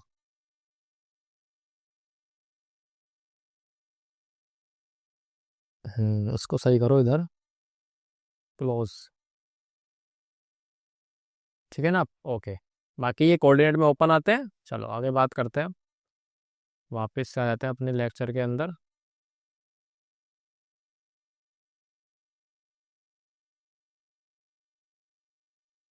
हाँ जी, अब बताओ मैक्सिमम और मिनिमम बताना है इसका एक्सप्रेशन का, y बराबर -² + 5। तो वापस से मेरे को दिख रहा है ये वही कॉन्सेप्ट है। तो मुझे बताओ एक्स स्क्वायर हमेशा ग्रेटर देन इक्वल टू 0 होगा।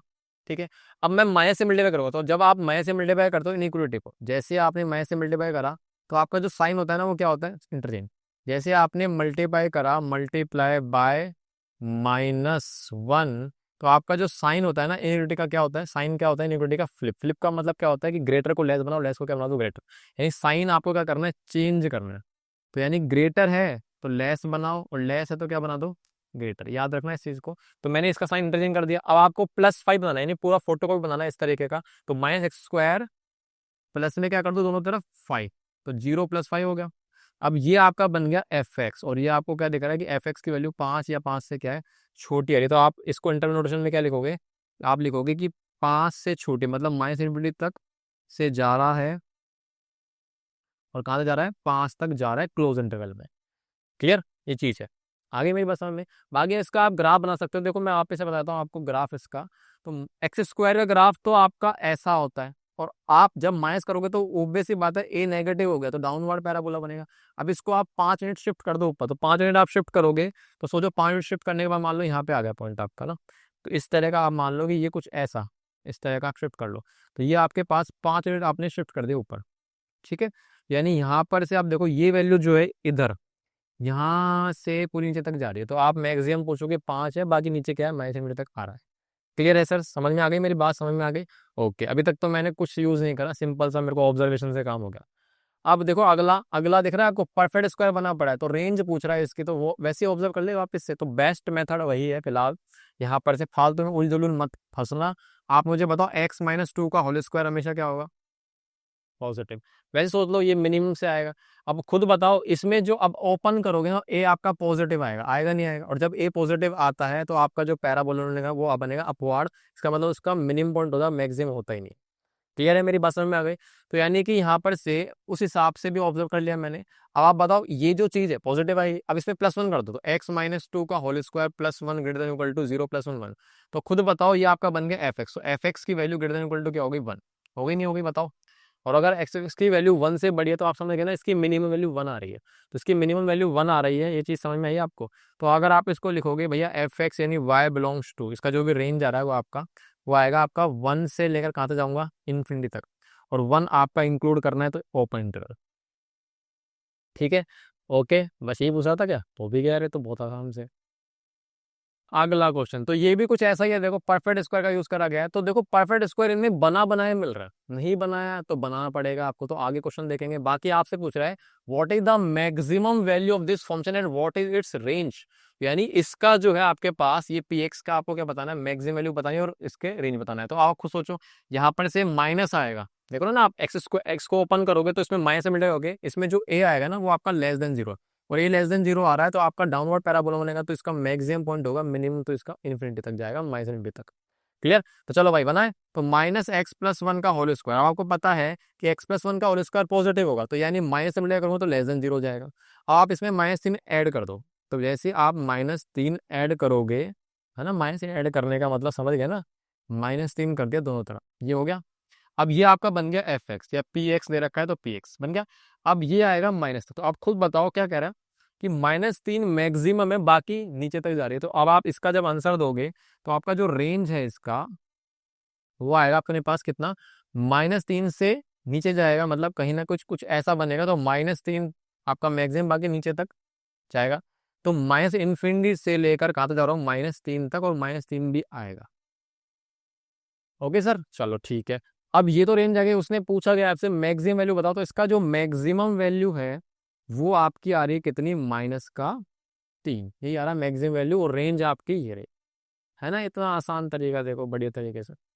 अच्छा, अब की बार भैया परफेक्ट स्क्वायर नहीं मिला, तो अब आप इसमें किस तरीके से करोगे? देखो अपने पास आप यूज कर सकते हो सीधा वर्टेक्स के कोऑर्डिनेट को यूज कर सकते हो, डिस्क्रिमिनेंट का यूज कर सकते हो, और दूसरा क्या कर सकते हो? आप यूज कर सकते हो परफेक्ट स्क्वायर। तो परफेक्ट स्क्वायर बना के दिखाऊं पहले तो मैं आपको ना इसमें। तो परफेक्ट स्क्वायर मेथड वन ले लेते हैं, परफेक्ट स्क्वायर से बनाते हैं। तो देखो x square minus four x plus seven, ठीक है, ये आपका एफ एक्स चल रहा है वही ना।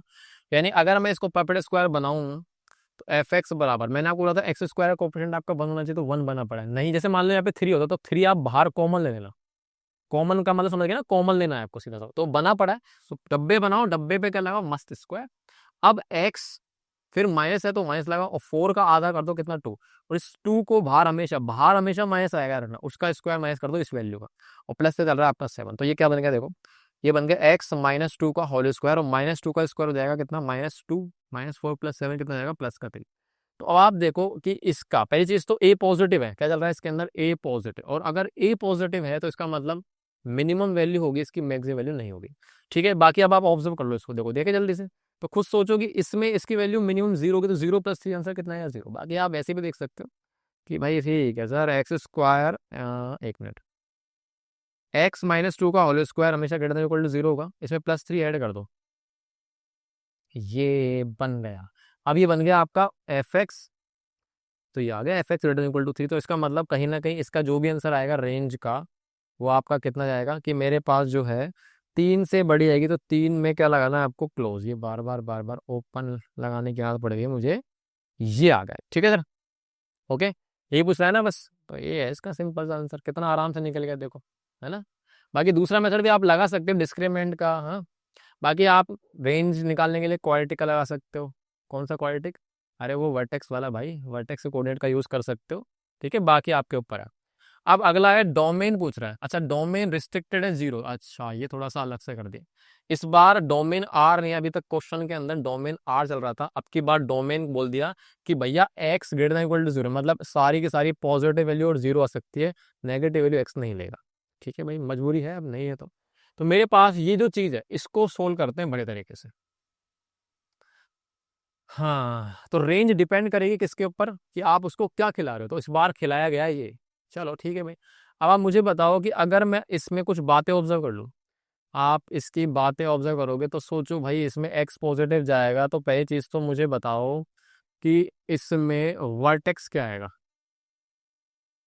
हाँ जी, वर्टेक्स क्या आएगा। तो वर्टेक्स का कोऑर्डिनेट अपने पास कितने हैं, -b/2a और -d/4a होता है। ठीक है, बहुत बढ़िया। तो मुझे डिस्क्रीमेंट बताओ पहले, तो डिस्क्रीमेंट कितना आएगा, b² -4ac, है ना। डी की वैल्यू कितनी आ गई अपने पास, बी की वैल्यू हो जाएगी 2 का स्क्वायर -4 इंटू 1 इंटू कितना 3, तो ये कितना जाएगा, 4 माइनस में 2 का स्क्वायर 4 माइनस में जाएगा 12 है, 4 - 12 मतलब, अरे ये तो -8 आ रहा है।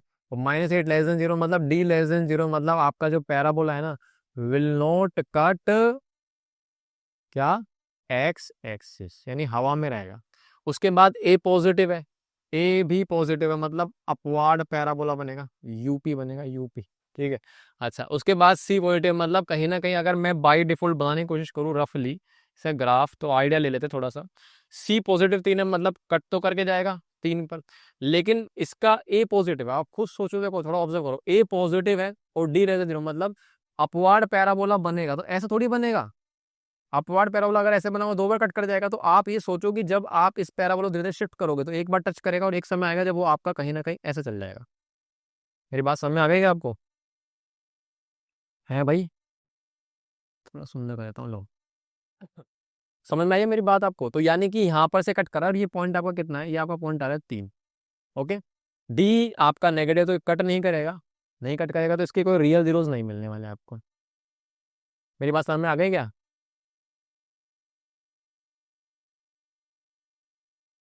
ठीक है। अच्छा, अब वर्टिकल कोऑर्डिनेट आप निकालना चाहो तो निकाल लो, बाकी अब देखो याद रखना अपने पास ये जो रीजन है ना, ये रीजन यहाँ पर इस वक्त इस ये जो जगह है, इसमें x आपकी <<0, तो आप मुझे बताओ इधर x की वैल्यू कितनी, 0 होगी, और आपकी बाकी सारी वैल्यूज इधर x क्या है, पॉजिटिव है। तो कुल मिला के आपको जो ग्राफ है ना, जो डोमेन दिया है वो आपको ये वैल्यू दिया है, मतलब सारा ग्राफ जो है इधर वाला देखना है आपको, इस जगह पर y क्या होने वाला है। तो ये जो ग्राफ है आपका, इसको आपको देखना ही नहीं है, इसको तो आप भूल जाओ, ये चीज है ना जो अपने पास, इसको आपको देखना ही नहीं, हटाओ। तो आपके पास जो है x की वैल्यू ये आ रही है, तो उसमें y की वैल्यू कहाँ आ रही है, तो आप खुद देखो, इसमें मिनिमम वैल्यू यहाँ पर आ रही है, आ रही नहीं आ रही, ये आपकी आ रही है मिनिमम वैल्यू, बाकी सारी वैल्यू यहाँ तक जा रही है, तो ये सारी वैल्यू कहाँ तक जा रही है, आपके जाएगी +∞ तक, यानी कम से कम इसकी वैल्यू कितनी आ रही है, 3, और मैक्सिमम कहाँ जा रही है, ∞ तक। तो इसकी जो रेंज आई है, मैं डायरेक्टली वैसी ग्राफ से ऑब्जर्व कर लिया, तो रेंज आपकी क्या आ रही है, ये आ रही है आपकी 3 से लेकर ∞ तक। आगे मेरी बात समझ में। बाकी आप ये भी समझ सकते हो कि देखो वर्टेक्स का कोऑर्डिनेट क्या आ रहा है, देखो वर्टेक्स कोऑर्डिनेट, क्योंकि वर्टेक्स ही तो आपका मिनिमम पॉइंट बनेगा यहाँ पर से, क्योंकि ए पॉजिटिव है तो वर्टेक्स मिनिमम पॉइंट आएगा। तो मिनिमम पॉइंट आपका जो आ रहा है वो क्या आ रहा है, -b, मतलब माइनस में 2 अपॉन में 2, ये बन गया 2। उसके बाद -d, तो -d की वैल्यू कितनी आ रही है अपने पास, -8, और अपॉन में 4 इंटू ए की वैल्यू 1 है, तो ये आपके पास इसका कोऑर्डिनेट क्या आ गया, बताओ कितना आ गया, ये -1 से लेकर कितना आ रहा है, ये आ गया आपका कितना, 2।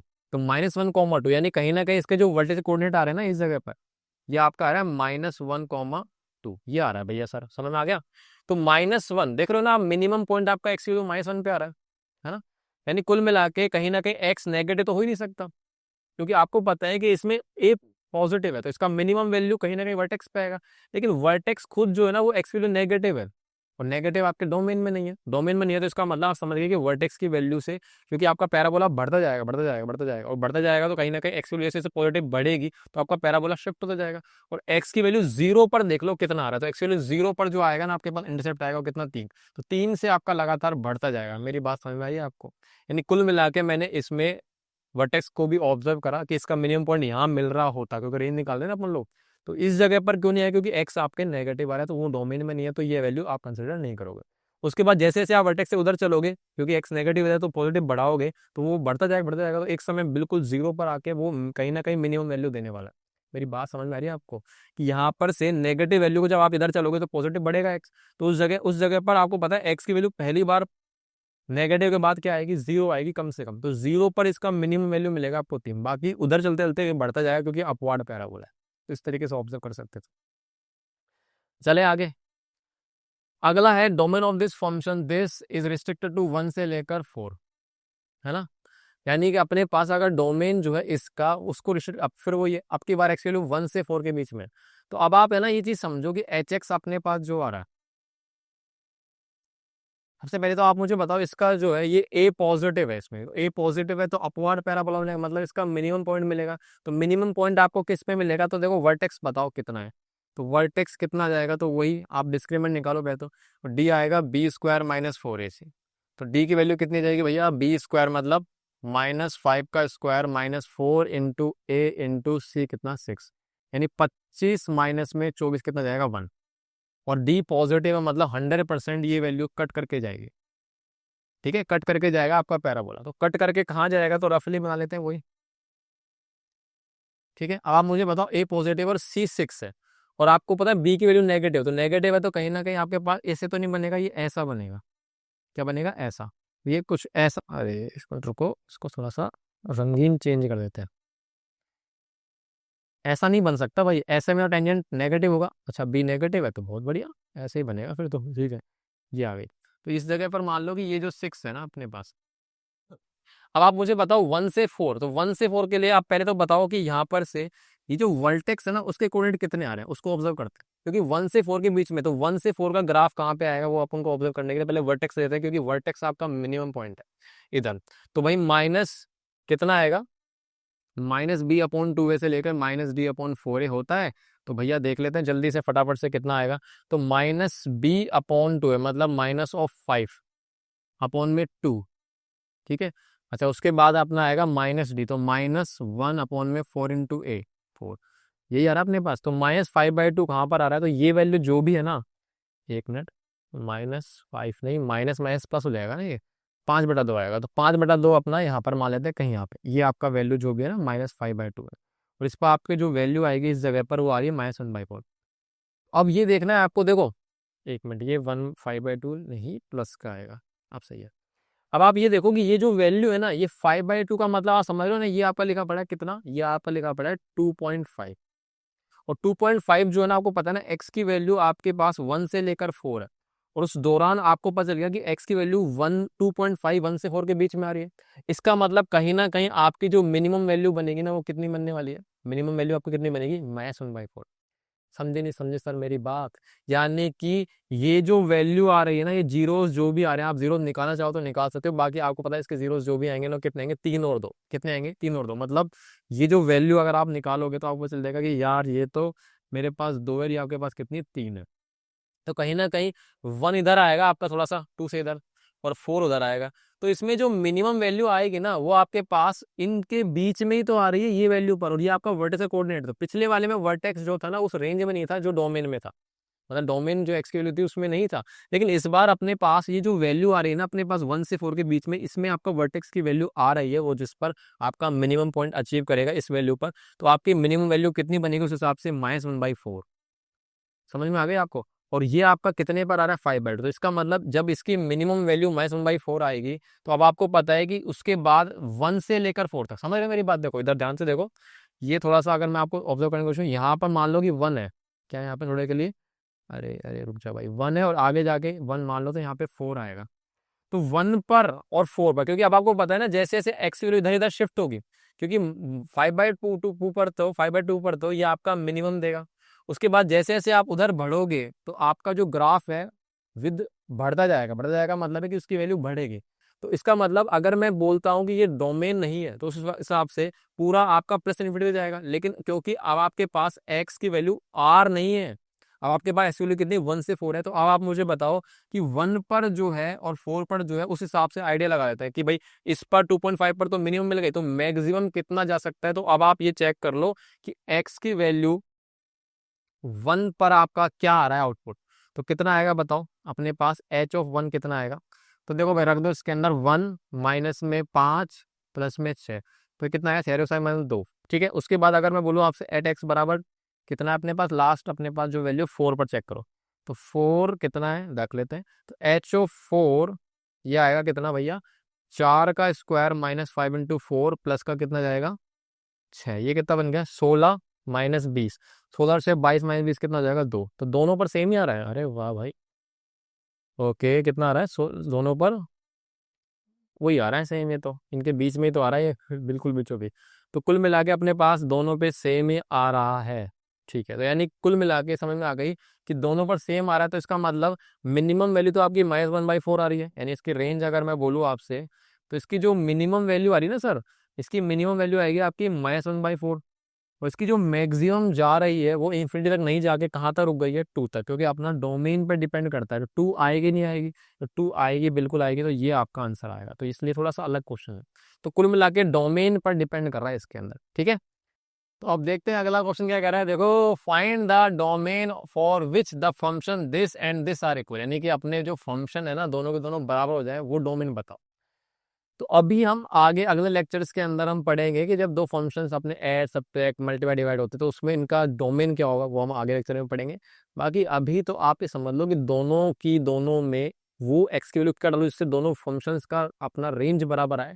तो रेंज अपना इज लाइक एफ एक्स ही है, वाई की वैल्यू जो भी आएगी, इधर वाई की वैल्यू जो भी आएगी, तो एफ एक्स बराबर में डायरेक्टली क्या करो, जी एक्स।